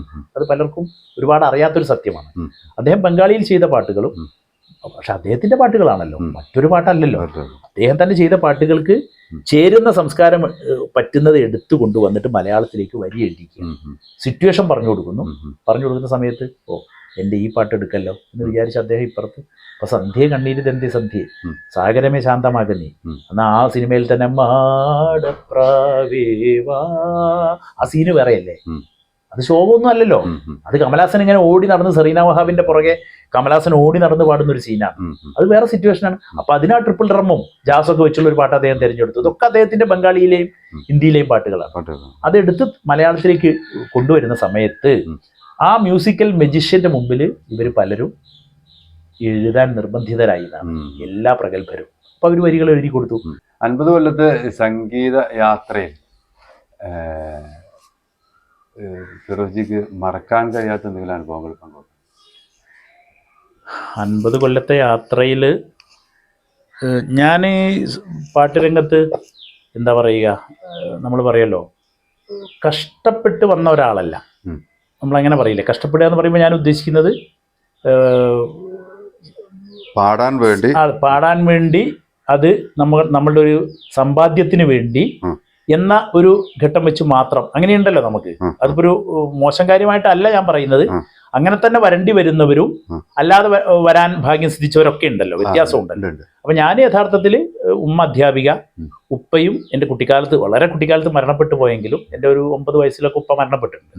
എൻ്റെ പാട്ടിൻ്റെ നല്ലൊരു ഘട്ടം അല്ലെങ്കിൽ നന്നായി ഞാൻ ഇങ്ങനെ എന്താ പറയാ നമ്മളൊന്നിങ്ങനെ ഉയർന്നു വന്ന ഒരു ഘട്ടമൊന്നും കാണാനുള്ള ഭാഗ്യം പോലും ഉപ്പാക്കുണ്ടായില്ല. പാരമ്പര്യമായിട്ട് സംഗീതമായിട്ട് ബന്ധം പാരമ്പര്യമായിട്ട് സംഗീതമായിട്ട് ഉപ്പയ്ക്കുണ്ട്. എൻ്റെ മുൻ തലമുറയുടെ പാരമ്പര്യം. അതിൻ്റെ മുൻപുള്ളവർ ഒരുപാട് പാടിയിരുന്നോ, ഉപ്പയുടെ ഉപ്പയോ ഉപ്പയുടെ ഉമ്മയോ അവരുടെ തലമുറയോ എന്ന് ചോദിച്ചാലില്ല. ബാപ്പയ്ക്ക് അതെങ്ങനെയോ കിട്ടി, ചോരയിൽ കിട്ടി. ബാപ്പ പിന്നെ ബാബുരാജ്, കോഴിക്കോട് അബ്ദുൽ ഖാദർ, എച്ച് മെഹബൂബ്, സീറോ ബാബു, എന്താ പറയുക നമ്മൾ അങ്ങനെ തുടങ്ങിയ പ്രഗത്ഭരെല്ലാം കോഴിക്കോട് നിന്നും കൊച്ചിയിൽ നിന്നും തിരൂർ വന്ന് കൂടിയിരുന്ന ക്ലബ്ബുകളുടെ ഇങ്ങനെ എന്താ പറയുക, പിന്നെ ക്ലബ്ബുകൾ ഇങ്ങനെ പരിലസിക്കുന്ന ഒരു കാലഘട്ടം എന്ന് പറയില്ല, ഏറ്റവും പ്രാധാന്യം ക്ലബ്ബുകൾക്കുള്ള ആ കാലഘട്ടത്തിൽ തിരൂരിലെയൊക്കെ ഒരുപാട് ക്ലബ്ബുകളുടെ ഒരു കസ്റ്റോഡിയൻ ആയിരുന്നു എൻ്റെ ബാപ്പ. അങ്ങനെ തന്നെ പറയണം. ക്ലബ്ബുകളെ നിലനിർത്തുന്ന ഒരാൾ. കാരണം എന്താ, അത്യാവശ്യം ബാപ്പയ്ക്ക് ജീവിക്കാനൊക്കെ ഉള്ള ഒരു ചെറിയ പ്രോപ്പർട്ടിയോ നമ്മൾ അന്ന് കുറച്ച് തേങ്ങ അടയ്ക്കൊക്കെ ഉള്ള എന്നൊക്കെ നമ്മൾ പറയുമല്ലോ, പഴയ ഭാഷ. അങ്ങനെയൊക്കെയുള്ള ഒരാളായിരുന്നു ബാപ്പ എന്നുള്ളതുകൊണ്ട് ബാപ്പ സംഗീതത്തിനും രാഷ്ട്രീയത്തിനും ബാപ്പയുടെ ഒരു ആശയം ഉണ്ടായിരുന്നു. അങ്ങനത്തെ കാര്യങ്ങൾക്കൊക്കെ വേണ്ടി കുറച്ചൊക്കെ കയ്യിൽ നിന്ന് അമിതമായി ചെലവഴിച്ച ഒരാളൊക്കെയാണ് ബാപ്പ. അത് അതിനോടുള്ള പ്രേമം കൊണ്ടും സ്നേഹം കൊണ്ടും ഇഷ്ടം കൊണ്ടുമായിരുന്നു. സംഗീതം ബാപ്പയ്ക്ക് വലിയ വീക്ക്നെസ് ആയിരുന്നു. അപ്പം ഞങ്ങൾ മക്കളൊക്കെ പാടണം എന്നുള്ള ബാപ്പയുടെ ഒരു ആഗ്രഹം. എത്ര മക്കളുണ്ട്? ഞങ്ങൾ 3 പേര്. എൻ്റെ മൂത്തത് 2 പെൺകുട്ടികളാണ്. അവർ 2 പേരും ബാപ്പയുടെ മരണത്തോടുകൂടി, എൻ്റെ മൂത്ത ആൾക്ക് 12 വയസ്സുള്ളപ്പോഴാണ് ബാപ്പ മരണപ്പെടുന്നത്. ഈ 12 വയസ്സിലോടുകൂടി ഉമ്മ അവരുടെ പാട്ട് സ്റ്റോപ്പ് ചെയ്തു. സ്റ്റോപ്പ് ചെയ്യുക മീൻസ് അവർക്ക് സ്കൂളിൽ പാടാം, കോളേജിൽ പാടാം, ഒരു പൊതുപാട്ടുണ്ടല്ലോ. അങ്ങനെ പൊതുവേദികൾ എന്ന് പറയുമ്പോൾ ഉമ്മയുടെ കൂടി ഉപ്പയുടെ കൂടിയും ഞങ്ങൾ പോയിരുന്ന പൊതുവേദികൾ ഉമ്മ മാത്രമായപ്പോൾ പിന്നെ പെൺകുട്ടികളുടെ കൂടെ ഉമ്മ ഇങ്ങനെ നടക്കണം, ഉമ്മയ്ക്ക് ലീവ് എടുത്ത് ഇങ്ങനെ നടക്കാൻ കഴിയില്ല എന്നുള്ള, അങ്ങനെയല്ലേ നമ്മൾ പ്രൊട്ടക്റ്റീവായ രീതിയിൽ വേണ്ടേ പരിപാടികൾക്ക് പോകാൻ സുരക്ഷിതമായിട്ട്. അപ്പൊ ഉമ്മ പറഞ്ഞു, ഇനി പെൺകുട്ടികളെ ഞാൻ ഇങ്ങനെ പരിപാടിക്ക് പാട്ട് ഒന്നും വിടുന്നില്ല, മോൻ ഇവരുടെ കുറവ് കൂടി മോൻ നകത്തട്ടെ എന്ന് പറഞ്ഞ് എന്നെ അങ്ങ് കയറൂരി വിടുക എന്ന് പറയുന്നത്. ആ കയറൂരി വിടുകയാണ് നമ്മളെ. ആ കയറൂരി വിടലിന്റെ ഭാഗമായിട്ട് നമ്മളങ്ങനെ പാടി 7 വയസ്സിൽ സിനിമാ പാട്ട് പാടിക്കൊണ്ട് വേദിയിൽ വന്നു. 7 വയസ്സിൽ 7 വയസ്സിൽ സ്വയംവര കന്യക, സ്വയംവര കന്യകേ സ്വപ്നഗായികേ സഖി സ്വർഗ കവാടം തുറക്കൂ, സപ്തസ്വരങ്ങൾ മുഴക്കൂ, സ്വയംവര കന്യകേ.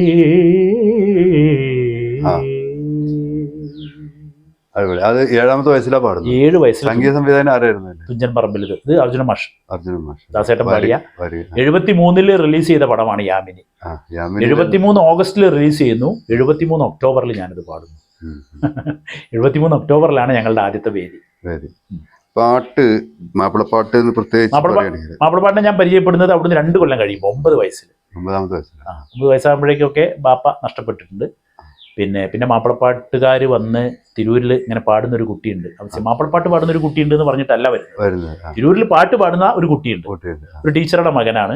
അവനെ ടീച്ചർ നല്ല പരിപാടികൾക്ക് നമ്മൾ സുരക്ഷിതമായിട്ട് കൂട്ടിക്കൊണ്ടുപോയി തിരിച്ചെത്തിക്കുകയാണെങ്കിൽ ടീച്ചർ പറഞ്ഞയച്ചു തരും എന്ന് പറഞ്ഞ് ഉമ്മയുടെ അടുത്ത് വരുമ്പോൾ ഉമ്മ പറയും, നിങ്ങൾ കൊണ്ടുപോയിക്കോളൂ, പാടിച്ചോളൂ. അവൻ്റെ സാമ്പത്തികവും അവൻ്റെ പ്രതിഫലവും ഒന്നുമല്ല വിഷയം.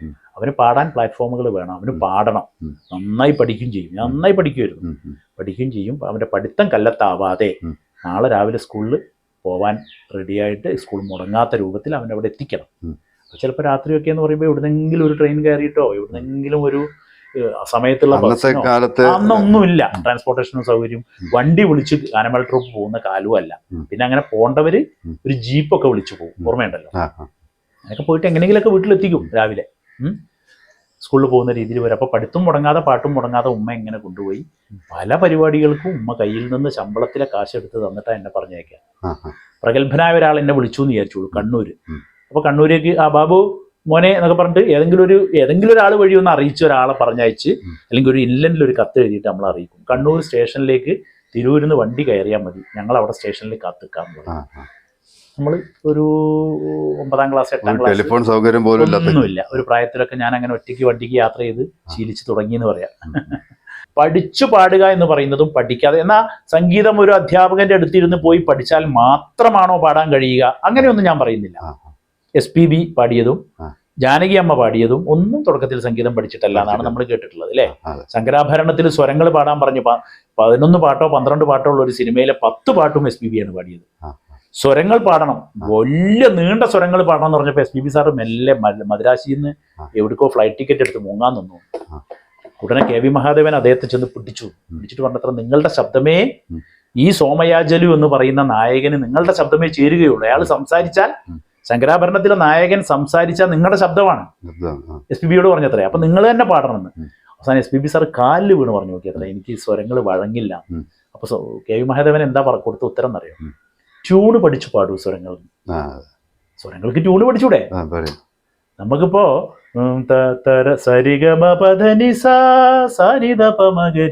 എന്നുള്ളതിന് ട്യൂണ് പഠിക്കല്ലോ. എന്നിട്ട് ആ സ്വരങ്ങളെ ട്യൂണിലേക്ക് ഇംപ്ലിമെന്റ് ചെയ്താൽ പോലെ. ട്യൂണ് പഠിച്ചു പാടൂ നിങ്ങൾ എന്ന് പറയുന്നത്. അതെ, എങ്ങനെയും പാടാം. അപ്പോ ട്യൂണ് പഠിച്ചിട്ടാണ് അത്രേ ശങ്കരാഭരണം എന്ന ചരിത്ര പ്രധാനമായ ക്ലാസിക്കൽ സിനിമയിലെ നമ്മൾ കേട്ട ഓങ്കാരനാഥാനു, ശങ്കര തുടങ്ങിയ പ്രഗത്ഭമായ പാട്ടുകളൊക്കെ SPB പാടിയത്. അപ്പൊ ഞാൻ പറഞ്ഞു വെച്ചത്, അത് എന്തിനാ ഉദാഹരണം പറഞ്ഞു വെച്ചെന്ന് അറിയാം. സംഗീതം പഠിച്ചാൽ മാത്രമേ മാപ്പിളപ്പാട്ട് ഒരു ചെറിയ ശാഖയാണ് അല്ലേ, പാടാൻ കഴിയുന്നൊന്നുമല്ല പറഞ്ഞത്. പക്ഷേ തൊണ്ടയിൽ കുറച്ച് കാര്യങ്ങൾ വരാതെ നമ്മൾ ഈ കാര്യങ്ങൾ കയ്യിൽ വരുന്ന കാലഘട്ടമാണ്. തൊണ്ടയിലല്ല, കയ്യിലിങ്ങനെ വരും. കയ്യിൽ വരുത്തുന്നത് തൊണ്ടയിൽ വരില്ല. കയ്യിലല്ല വരുത്തേണ്ടത്, തൊണ്ടയിലാണ് വരുത്തേണ്ടത്. തൊണ്ടയിൽ വരുത്തിക്കൊണ്ട് പാടാൻ കഴിയുന്നവർക്കേ പാട്ട് മേഖലയിൽ ഒന്ന് വിജയിച്ച് മുന്നോട്ട് പോകാൻ കഴിയുകയുള്ളൂ. മറ്റത് ഒരു ബൗണ്ടറി ചില സമയത്ത് അവർക്ക് സൃഷ്ടിക്കപ്പെടും. 88ഓളം കാസറ്റ് പാടിയതിൽ ഒരു 50 കാസറ്റും ഞാൻ പാടിയിട്ടുള്ളത് കോഴിക്കോട് അബൂബക്കറിന്റെ സംഗീതത്തിലാണ്. നമുക്ക് എന്തുമാത്രം ഫ്രീഡം ഔക്കുബായി തന്നിട്ടുണ്ട്. ഒരുപാട് പാട്ടുകൾ ഞാൻ വൃന്ദാവന സാരംഗ് എന്ന് പറയുന്ന രാഗത്തിൽ, അതാണ് ഞാൻ പറഞ്ഞത്, ഞാൻ ഒരുപാട് രാഗങ്ങളിൽ ഔക്കുബായിയുടെ പാട്ടുകൾ പാടിയിട്ടുണ്ട്. വൃന്ദാവന സാരംഗ് എന്ന് പറയുന്ന രാഗത്തിൽ പാട്ടുകൾ ഇല്ല, മാപ്പിള പാട്ടുകൾ കുറച്ച് പാട്ടുകളേ ഉള്ളൂ. പക്ഷേ മക്കത്തെ മണൽ തട്ടിൽ തെളിഞ്ഞു റസൂൽ, ഹക്കിന്റെ വെളിച്ചവും ചൊരിഞ്ഞു റസൂൽ, ദിക്കെങ്ങും കലിമത്ത് മൊളിന്ത റസൂൽ, ദിക്കെങ്ങും കലിമത്ത് മൊളിന്ത റസൂൽ, ദുഃഖക്കരിങ്കാറ് നീക്കി ത്വാഹ റസൂൽ, ത്വാഹ റസൂൽ, അന്ത്യ റസൂലിൽ സ്വല്ലല്ലാഹ് അഹമ്മദ് നബീൽ സ്വല്ലല്ലാ ലാ ഇലാഹ ഇല്ലല്ലാ മുഹമ്മദ് റസൂലുള്ളാ താരരിരരി രരരരരരരരരി തരരരി തരരീരിരി. ഇത്രേ പാട്ടുകൾ. ഗോപുരക്കിളി വാതിലിൽ നിൻ നൂപുരധ്വനി കേട്ടന.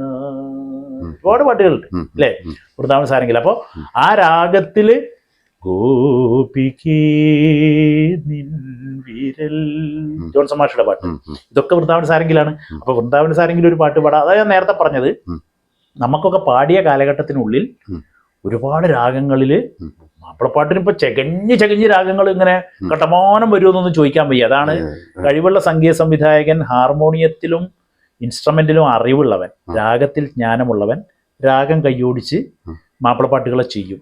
ഞാൻ പലപ്പോഴും പറഞ്ഞു കൊടുക്കുന്ന ഒരു കാര്യമാണ്, ഈ തലമുറയ്ക്കും ചർച്ചാ ക്ലാസ്സുകളിലൊക്കെ പറഞ്ഞു കൊടുക്കുന്നത്.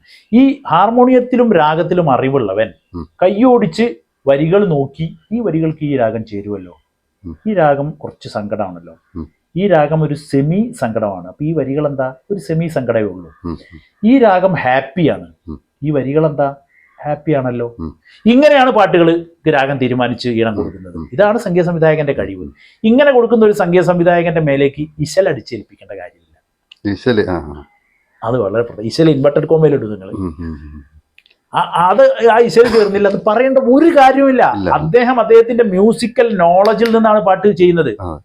ആകാശഭൂമിക്ക് അധിപതിയായ ചാന്ദ് പാഷയുടെ നോളജാണ് ആ പാട്ടിൽ കാണുന്നത്. ഞാൻ പറയാ അതിന്റെ ഒരു ചരിത്രം. ആകാശഭൂമിക്കധിപതിയായ അല്ലാഹുവിന്റെ കുദിറത്തിനാലെ ഇബ്രാഹിം എന്ന നബിയോടൊരാജ്ഞ ഇസ്മായിലാകും പൊന്മോനെ അറുക്കാൻ എന്നൊരു പാട്ട്. ഈ പാട്ട് റിയാലിറ്റി ഷോയിൽ ഒരു കുട്ടി പാടുന്നു. ഞാനില്ലാത്തൊരു ഘട്ടം റിയാലിറ്റി ഷോയിൽ കുട്ടി പാടുന്നു. വിധികർത്താവിനെ എന്നോട് ചോദിക്കരുത്, ഇനി ഇന്റർവ്യൂ കഴിഞ്ഞിട്ട് ചോദിച്ചാലും ഞാൻ പറയില്ല. വിധികർത്താവ് പറഞ്ഞു കൊടുക്കുന്നു, മോനെ ഇതിന്റെ ഇശൽ ഏതാണെന്നറിയോ? ഞാൻ ഇശലിനെ കുറച്ചു പറയല്ല, ഈ ചില പാട്ടുകൾക്കും ചില ഘടനകൾക്കും നിങ്ങൾ എന്തിനാണ് ഇശൽ തേടി പോകുന്നതാണ് ഞാൻ ചോദിക്കുന്നത്. ഇശൽ എന്ന് പറയുന്നത് പാടി പതിഞ്ഞ ട്രഡീഷണൽ മാപ്പിളപ്പാട്ടിന്റെ വൃത്ത സ്വഭാവമാണ്. ഈണമല്ല ഇശൽ, ട്യൂണല്ല ഇശല്, വൃത്തമാണ്.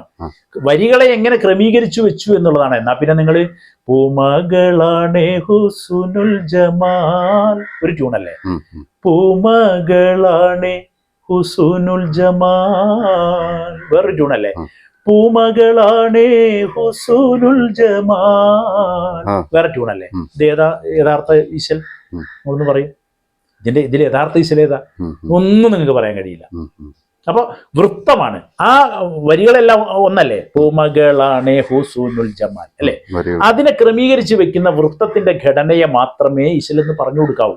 പൂർണ്ണമായും സംഗീതത്തിൽ അധിഷ്ഠിതമായ ട്യൂണാണ് ഇശൽ എന്ന് പറഞ്ഞു കൊടുക്കുന്നത്. ഒരു അബ്സല്യൂട്ട് ബ്ലണ്ടറാണ്.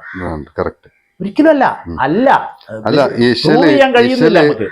ഇപ്പോ മാപ്പിളപ്പാട്ടില് ഒരു പാട്ട് ഹിറ്റായി കഴിഞ്ഞാല് ആ ട്യൂണ് തന്നെ വേറെ വരികൾ എഴുതി ആ ഇശലു അതാണെന്ന് പറഞ്ഞുകൊണ്ട് ചെയ്യുന്ന പാട്ടുകളായിട്ടാണ് കൂടുതൽ കണ്ടുവരുന്നത്. അപ്പൊ ഞാൻ ഈ ആകാശഭൂമിക്ക് എന്താ പറഞ്ഞെന്നറിയോ? ആകാശഭൂമി കുട്ടി പാടുന്നു, വിധികർത്താവ് നേരെ ഇരുന്ന് പറഞ്ഞു കൊടുക്കുന്നു, മോനെ ഇതിന്റെ ഇശല് മോനൊന്ന് പാടിയേ. കുട്ടി സാധ്യമായി പാടുന്ന പയ്യൻ. ആകാശഭൂമിക്കധിപതിയായ കാലിന്മേൽ കേറിണ ചോണനൂറുമ്പേ കൈ. എന്ത് കാര്യമുണ്ട് ആ പാട്ട് ഉദാഹരിച്ചു കൊടുക്കേണ്ട കാര്യം? പണ്ടത്തെ ആ ട്യൂൺ അല്ലല്ലോ ചാന്ദ് പാഷ എടുത്തത്. പാഷബായിക്കുള്ള അറിവ് വെച്ച് ആ രാഗം ഒന്ന് കൈ ഓടിച്ചിട്ട് ഒരു ശ്രുതി വെച്ച് അതിൽ അദ്ദേഹത്തിന്റെ വൈഭവം കാണിച്ചതാണ് ആകാശഭൂമിക്ക് അധിപതിയായ. പിന്നെ എന്തിനാ അവിടെ ഈശ്വര ഉദാഹരിച്ചു കൊടുക്കേണ്ട കാര്യം? അപ്പൊ പിന്നെ അവിടെ പാട്ട് പിറക്കുവോ? കഴിവുള്ള സംഗീത സംവിധായകരുടെ വിരൽത്തുമ്പിൽ പാട്ട് പിറക്കണ്ടേ? പുതിയ പാട്ടുകൾ. ഔക്കുബായിയുടെ പൊന്നുമോനെ ബിലാലെ മറന്നു ഷെരീഫും രഹനയും ചേർന്ന് പാടിയ ഒരു പാട്ടാണ്. എന്ത് മനോഹരമായ ട്യൂണാ. ഔക്കുബായിയോട് ഞാൻ ചോദിച്ചു, ഔക്കുബായി ഈ പാട്ടിനൊരു ഭാഗ്യശ്രീ എന്ന് പറയുന്ന രാഗത്തിന്റെ ഒരു സ്വഭാവം എടാ ഞാൻ പൂർണ്ണമായിട്ട് ഭാഗ്യശ്രീയിലൊന്നും ചെയ്തതല്ല, പക്ഷെ ഭാഗ്യശ്രീ എൻ്റെ മനസ്സിലുണ്ടായിരുന്നു അത് ചെയ്യുമ്പോൾ. ഈ ഭാഗ്യശ്രീ എന്ന് പറയുന്ന രാഗത്തിൽ മാപ്പിളപ്പാട്ടില്ല. റംലത്തയുടെ യാ റബ്ബി സല്ലി അലൻ നബിയു മുഹമ്മദി യാ റബ്ബി സല്ലി അലൻ നബിയു മുഹമ്മദി. ഇത് ഭാഗ്യശ്രീയിലാണ്, ഇത് ബാബുക്ക മാറ്റി കൊടുത്തതാണ്. ഇത് റംലത്തെ ഈണമിട്ട് ആലപ്പുഴയിൽ നിന്ന് മദ്രാസിയിലേക്ക് പോകുന്ന സമയത്ത് യാ റബ്ബി സല്ലി അലൻ നബിയു മുഹമ്മദി ഇങ്ങനെ ഏത് പാട്ട്. അത് അവിടെ എത്തിയിട്ട് ഭാഗ്യശ്രീയിൽ ചെയ്തു കൊടുത്താൽ, മാറ്റി കൊടുത്താൽ റംല ബീഗം പാടുമെന്ന് ബാബുക്കൊക്കെ ഉറപ്പുള്ളതുകൊണ്ടാണ് മാറ്റി കൊടുത്തത്. കാരണം റംലത്തയുടെ തൊണ്ടയിൽ കാര്യങ്ങൾ വരും, അറിയല്ലോ. മാപ്പിളപ്പാട്ട് കണ്ട ഏറ്റവും സംഗീതജ്ഞാനമുള്ള ഗായകനോ ഗായികയോ ആരെന്ന് ചോദിച്ചാൽ റംല ബീഗം എന്നുള്ളതാണ് ഫസ്റ്റ് ഉത്തരം. മാപ്പിളപ്പാട്ട് മേഖല കണ്ട മ്യൂസിക്കൽ ടാലന്റ് കൊണ്ട് ഒറ്റ ഉത്തരവേ ഉള്ളൂ അതിന്. അപ്പോൾ അവരുടെ തൊണ്ടയിൽ ആ ഭാഗ്യശ്രീയുടെ സ്വരങ്ങൾ പ്രതിഫലിക്കും എന്നുള്ളതുകൊണ്ടല്ലേ ബാബുക്ക മാറ്റി കൊടുത്തത്. അല്ലെങ്കിൽ അവർ ആ ട്യൂൺ തന്നെ പാടില്ലേ ചെയ്യാം. ഈ പൊട്ടിച്ചിരിക്കല്ലേ പൊന്മകളെ എന്ന ബാബുക്കാന്റെ പാട്ട്, ചന്ദനം മണക്കുന്ന പൂന്തോട്ടം വിദ്യാധര മാഷയുടെ പാട്ട്, കൈക്കുടന്ന നിറയെ തിരുമധുരം തരും ഉദരി രഘുകുമാറിന്റെ രഘുവേട്ടന്റെ പാട്ട്, ചെമ്പകത്തൈകൾ പൂത്തമാനത്ത് പൊന്നമ്പിളി അർജുന മാഷയുടെ പാട്ട്. ഇത്രയൊക്കെ പാട്ടുകളെ സിനിമാ പാട്ടിൽ പോലും ഭാഗ്യശ്രീയിൽ തിരഞ്ഞാൽ പാട്ടുകളുണ്ട്. കുറച്ച് പാട്ടുകൾ. പിന്നെ വേറെ ഏതായിരുന്നു, വളരെ കുറച്ച് പാട്ടുകൾ, ചുരുക്കം പാട്ടുകളും കൂടെ ഓർമ്മയിൽ വരുന്നുണ്ട്. ഇത്രയും പാട്ടുകൾ മാത്രമുള്ള ഒരു രാഗത്തിലാണ് യാ റബ്ബി സല്ലി അലൻ നബിയു മുഹമ്മദി എന്ന് റംലത്ത പാടിയത്. ചിന്തിക്കണം, രാഗത്തിലുള്ള ജ്ഞാനമാണത്. പാടി കാണിക്കണ്ടേ സ്വരങ്ങള്. നേരപ്പോ പാടിയ രാഗമാവില്ലല്ലോ. പൊന്നുമോനെ ബിലാലേ മറന്നു എന്ന് ഔക്കുബായി ചെയ്തതും ഈ രാഗത്തിന്റെ സ്വഭാവമാണ് ഞാൻ പറയുന്നത്. പൂർണ്ണമായി തെരഞ്ഞു പോയാലൊന്നും സ്വരവ്യത്യാസങ്ങളൊക്കെ ചിലപ്പോൾ ഉണ്ടാവും. പാട്ടല്ലേ, കുറഞ്ഞ വ്യത്യാസങ്ങളൊക്കെ ഉണ്ടാവും, മിക്സൊക്കെ വരും. ബേസ് ചെയ്തെന്ന് തെരഞ്ഞാൽ അപ്പോൾ ഇങ്ങനെ കഴിവുള്ളവർ ഹാർമോണിയം വെച്ച് പാട്ട് ചെയ്യുമ്പോൾ നിങ്ങൾ അവരുടെ മേലേക്ക് ഇശലടിച്ചേൽപ്പിക്കരുത് എന്നാണ് ഞാൻ പറഞ്ഞതിന്റെ ഉദ്ദേശം. അത് വേറെ നിൽക്കട്ടെ, ആ ശാഖ ട്രഡീഷണൽ ആയിട്ടും ഈ ശാഖ ജനകീയ മാപ്പിളപ്പാട്ടുകളായിട്ടും അങ്ങനെ നിൽക്കട്ടെ, അങ്ങനെ തന്നെ പോകട്ടെ. കലോത്സവത്തിന്റെ നിയമം ഒന്നാണ്, പൊതുവേദികളിലെ നിയമം ഒന്നാണ്. അതാണ് ഞാൻ പറഞ്ഞത്. ഖൈറുൽ വറായ സയ്യിദി കരുണക്കടൽ മുഹമ്മദി അർവാഹുകൾക്കധിപതി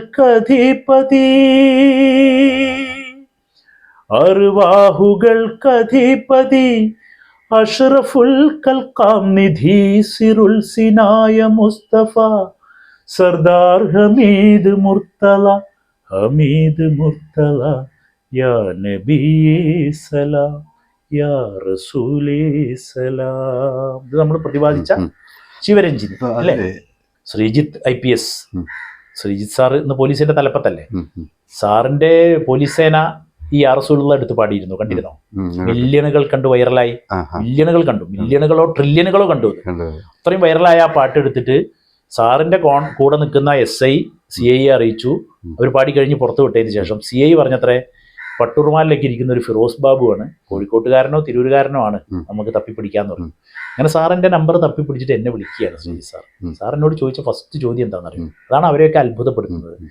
ഞാൻ നിങ്ങളുടെ പാട്ട് കേട്ട് അത്ഭുതപ്പെട്ട് കേട്ടോ. ഞാൻ ചോദിച്ചു, സാർ എന്റെ ശബ്ദത്തിൽ കേട്ടോ? അല്ല, നിങ്ങളുടെ ശബ്ദത്തിലല്ല കേട്ടത്, ആരൊക്കെയോ പാടി വെച്ചതാണ്. മാർക്കോസ് പാടിയതൊക്കെ കേൾക്കാൻ കഴിഞ്ഞു. അവരൊക്കെ എടുത്ത് പാടിയിട്ടുണ്ടല്ലോ. ഷെരീഫ് എടുത്ത് പാടി, മാർക്കോസ് എടുത്ത് പാടി, നമ്മുടെ നാസ്നിൻ ഐശ്വര്യ കുട്ടികള്. അതൊരു വിഷയം തന്നെയാണ്. അതായത് ഒരു പാട്ട് പാടിയാൽ അന്ന് ഒരു രജിസ്ട്രേഷൻ കൗണ്ടർ ഇല്ലാത്ത ഒരു അപാകത.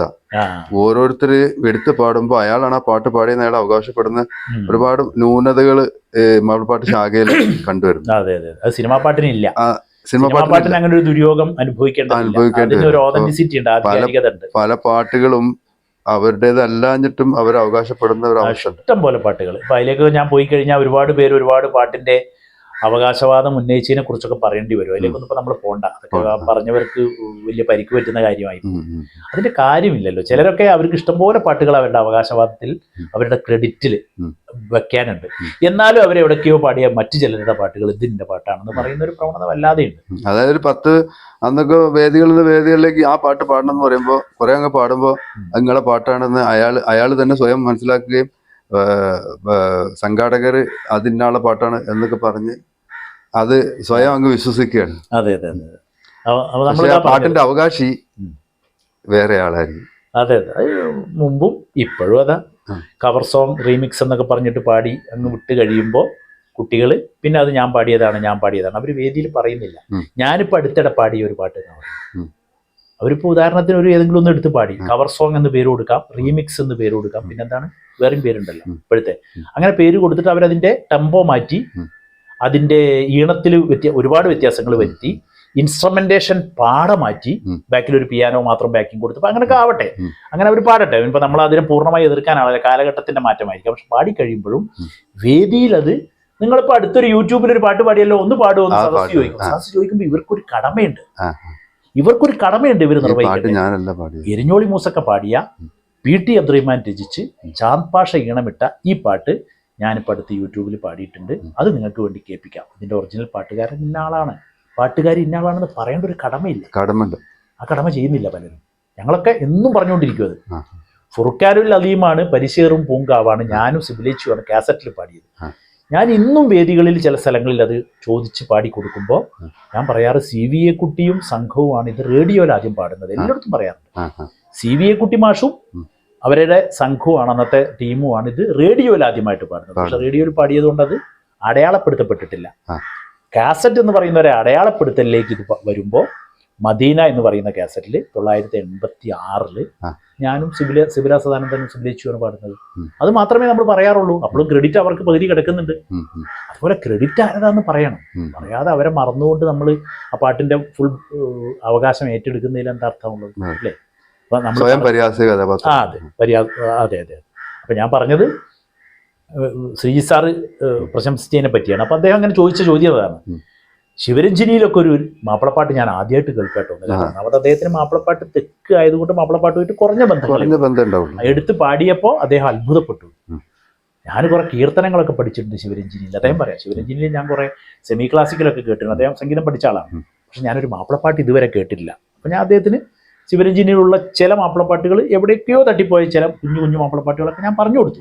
പക്ഷെ ഇതൊന്നും അത്ര പ്രശസ്തമായിട്ടില്ല സാർ. ഇതാണ് വളരെ പ്രശസ്തമാണ്. അത്ഭുതപ്പെടുത്തി കളഞ്ഞു നിങ്ങളുടെ പാട്ട്, എന്താ അതിന്റെ റേഞ്ച് എന്നൊക്കെ പറഞ്ഞു. അപ്പൊ നമുക്കങ്ങനെ പാടാൻ കഴിഞ്ഞിട്ടുണ്ട്. നേരത്തെ ഞാൻ ഭാഗ്യശ്രീയിലെ പാട്ട് ഉദാഹരിച്ചു തന്നു. എനിക്ക് തന്നെ പാടാൻ കഴിഞ്ഞ വൃന്ദാവന സാരംഗിലെ പാട്ട് ഉദാഹരിച്ചു തന്നു. പിന്നെപ്പോ ഏതൊക്കെയാണ് ഒരുപാട് മെലഡികൾ നമുക്കൊക്കെ. പിന്നെ സിബിലേച്ചിയുടെ കൂടെ ഞാൻ പാടിയ കുറേ ഡ്യുവറ്റ്സ് ഉണ്ട്. അരിമുല്ലപ്പൂ മണം വീശുന്നു നല്ല നറുനീലാവും കുളിരേകുന്നു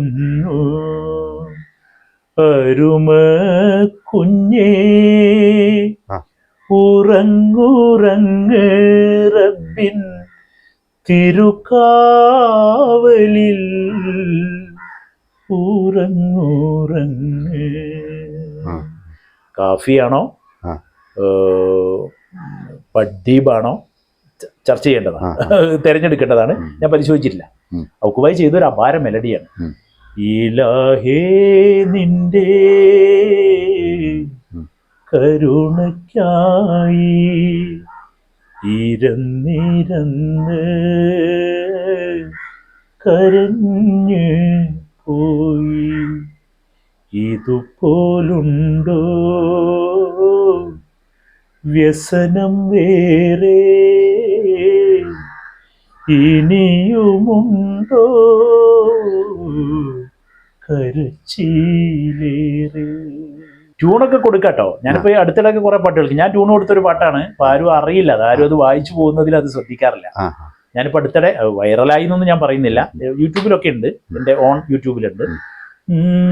അൽഹംദുലില്ലാ അൽഹംദുലില്ലാ ഇലാഹേ നിൻ തിരുനാമം വാഴ്ത്തിടുന്നു.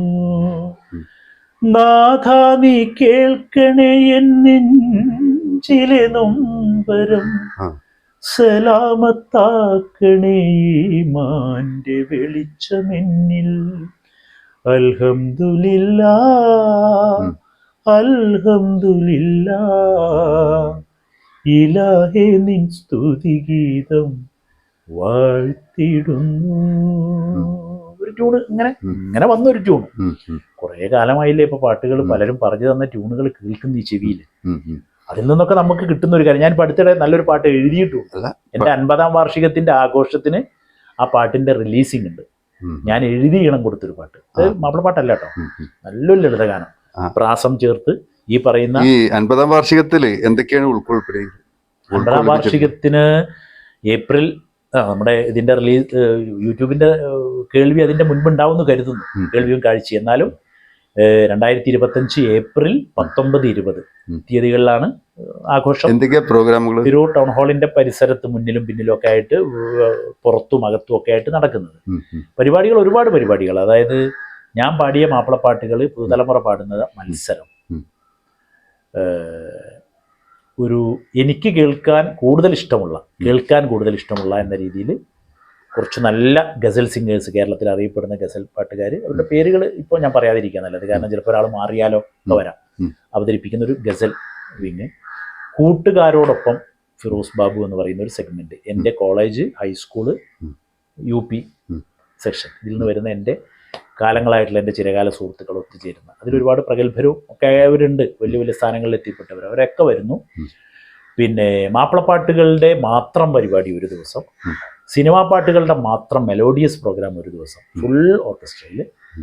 പിന്നെ ഞാൻ രചിച്ച പാട്ടിൻ്റെ, ഈണം കൊടുത്ത പാട്ടിൻ്റെ ഒരു എന്താ പറയുക അവതരണം. പുറത്ത് കൃത്യമായി വരുമെന്ന് ഞാൻ പ്രതീക്ഷിക്കുന്ന എൻ്റെ ചരിത്രം, എൻ്റെ പാട്ടും ജീവിതവും എഴുതിയ പുസ്തകം, അതിൻ്റെ പ്രകാശനം. പിന്നെ എന്താ പറയുക, മാപ്പിളപ്പാട്ടിലെ ഈണങ്ങളുടെ പ്രാധാന്യം കാണിക്കുന്ന ഒരു സെമിനാർ. ഞാനീ പറഞ്ഞു പോകുന്ന വിഷയം തന്നെ, ഞാൻ അവിടെയാണല്ലോ ഊന്നി നിൽക്കുന്നത്. പലപ്പോഴും മാപ്പിളപ്പാട്ടുകളിൽ രാഗമുണ്ട്, രാഗമില്ലാതെ പാട്ടുകളില്ല, ഒരു പാട്ടുകളും ലോകത്ത് രാഗമില്ലാതെ പറക്കില്ല. അപ്പം മാപ്പിളപ്പാട്ടുകളിൽ ഈണത്തിൻ്റെ പ്രാധാന്യം നമ്മൾ പലപ്പോഴും ചില സ്ഥലങ്ങളിൽ കുറച്ച് കാണുന്ന ഈ ഒരു വിഭാഗത്തിനിടയിൽ അതിൻ്റെ ഈണത്തിൻ്റെ പ്രാധാന്യം രചനയോളം അല്ലെങ്കിൽ രചനയേക്കാൾ ഉണ്ട് എന്ന് കാണിച്ചു കൊടുക്കുന്ന ഒരു തലം. അതിനെക്കുറിച്ച് വിപുലമായ ചർച്ച, സെമിനാർ, ഇങ്ങനെ കുറേ പരിപാടികളായിട്ടാണ് 2 ദിവസം മുഴുവനായിട്ട് ഈ പരിപാടികൾ നടത്തുന്നത്. തിരൂർ ടൗൺ ഹാളിന് 2 ഭാഗമാണ്. പുറത്തൊരു വലിയ സ്റ്റേജ്, അകത്ത് ഏറ്റവും മികച്ച ഓഡിറ്റോറിയം. ഇവിടെ 2 സ്ഥലങ്ങളിലായിട്ട് മീഡിയകളൊക്കെ കവറേജ് ഉണ്ടായിരിക്കും എന്നല്ലേ എനിക്കിപ്പോൾ പറയാൻ കഴിയും. ആരാണിത് ചെയ്യുന്നത്, നടത്തുന്നത്? സംസ്കാര എന്ന് പറയുന്ന തിരൂരിലെ സംസ്കാരം ഏറ്റവും അധികം ഉൾക്കൊണ്ട് ഇന്ന് മുന്നോട്ട് പോയിക്കൊണ്ടിരിക്കുന്ന, എന്നും സജീവമായി പ്രവർത്തിക്കുന്ന സംസ്കാര എന്ന് പറയുന്ന ഒരു ക്ലബ്ബ് ഇവിടെ തിരൂരിലെ പെരുവഴിയമ്പലം എന്ന സ്ഥലത്താണ് അവരുടെ ബേസ്. അവരാണ് മുൻകൈയെടുത്ത് മുന്നിട്ടിറങ്ങിയിട്ടുള്ളത്, അവരാണ് നേതൃത്വത്തിൽ. അവരോട് ചേർന്ന് തിരൂരിലെ പൗരസമിതി, തിരൂരിലെ പൗരാവലി, നമ്മുടെ നഗരസഭ, ജന്മനാടിന്റെ ആദരവ്, അതെ, വ്യാപാരി വ്യവസായി സമൂഹം തുടങ്ങിയ എല്ലാവരും ചേർന്ന് നമ്മളോടൊപ്പം ഉണ്ട്. എല്ലാവരുടെയും സഹകരണത്തോടു കൂടി. ഇപ്പോൾ എനിക്കതൊരു നമുക്കതൊരു അഭിമാനമല്ലേ. നമ്മൾ എൻ്റെ നാട്ടിൽ ഞാൻ പാടി വളർന്ന, എന്നെ ചെറിയ അതിൽ നിന്ന് ഉയർത്തി കൊണ്ടുവന്ന എൻ്റെ നാട്, എന്നെ സ്നേഹിച്ച നാട്, എൻ്റെ പാട്ട് എനിക്ക് തന്ന നാട്, എന്നോടൊപ്പം യാത്ര ചെയ്യുന്ന നാട്, എൻ്റെ അഭ്യുദയകാംക്ഷികളെല്ലാം ചേർന്ന് നമ്മളൊരു ഇത്രയും കാലം എൻ്റെ കൂടെ പാട്ട് വഴിയിൽ യാത്ര ചെയ്തവരും, ഞാൻ ആരുടെയൊക്കെ കൂടെ യാത്ര ചെയ്തോ, എൻ്റെ കൂടെ ആരെല്ലാം യാത്ര ചെയ്തോ, ഇവരെല്ലാം ഒത്തുചേരുന്ന 2 ദിവസങ്ങൾ. ഇതാണ് പരിപാടി. ടിക്കറ്റ് ഉണ്ടോ? ക്ഷണിക്കുന്നുണ്ടോ? പ്രേക്ഷകരൊക്കെ ക്ഷണിക്കുന്നു? എല്ലാവരും ക്ഷണിക്കുന്നുണ്ട്. ടിക്കറ്റ് ഒന്നുമില്ല. ഈണത്തിന് 50 എന്നാണ് പരിപാടിയുടെ. അപ്പൊ പ്രേക്ഷകരൊക്കെ ഒന്ന് തീർച്ചയായിട്ടും എല്ലാവരും വരണം. ഞാൻ നമ്മളിങ്ങനെ സാധാരണ ഫേസ്ബുക്കിലൊക്കെ ഇടുന്ന കാര്യങ്ങളിലൊക്കെ ഇത് ഇട്ടുകൊണ്ടിരിക്കുന്നുണ്ട്, പലരും കാണുന്നുമുണ്ട്. എന്നാലും ഞാനിപ്പോൾ നിങ്ങൾ ഒരുപാട് പേർ കാണാൻ പോകുന്ന, എൻ്റെ മനസ്സിൽ ഇത്രയും കാലത്തെ ഒരുപാട് കാര്യങ്ങൾ നിങ്ങളുമായിട്ട് പങ്കുവെച്ച ഈ യൂട്യൂബിലൂടെ ഞാൻ നിങ്ങളെ അറിയിക്കുന്നത്, ഏപ്രിൽ 19, 20 നിങ്ങളതിൻ്റെ മുന്നേ നിങ്ങൾ പലരും ഇത് കാണുമെന്ന് ഞാൻ പ്രതീക്ഷിക്കുന്നു. അപ്പോൾ ഏപ്രിൽ 19, 20 നിങ്ങൾ 2 ദിവസവും നിങ്ങൾ ഇനിയിപ്പോൾ ലീവ് എടുത്തുകൊണ്ടാണെങ്കിലും ഒഴിവ് കണ്ടെത്തിക്കൊണ്ടാണെങ്കിലൊക്കെ എന്നോടൊപ്പം ചേർന്ന്, എൻ്റെ പാട്ടുകളോടൊപ്പം ചേർന്ന്, നല്ല പാട്ടുകൾ എന്നോട് ചേർന്ന് പ്രവർത്തിച്ചവരും ഞാൻ ചേർന്ന് പ്രവർത്തിച്ചവരും എല്ലാം എത്തിച്ചേരുന്ന ഈ 2 സംഗീത ദിനങ്ങളിൽ നിങ്ങൾ ഉണ്ടാവണം. ആഘോഷമാക്കണം.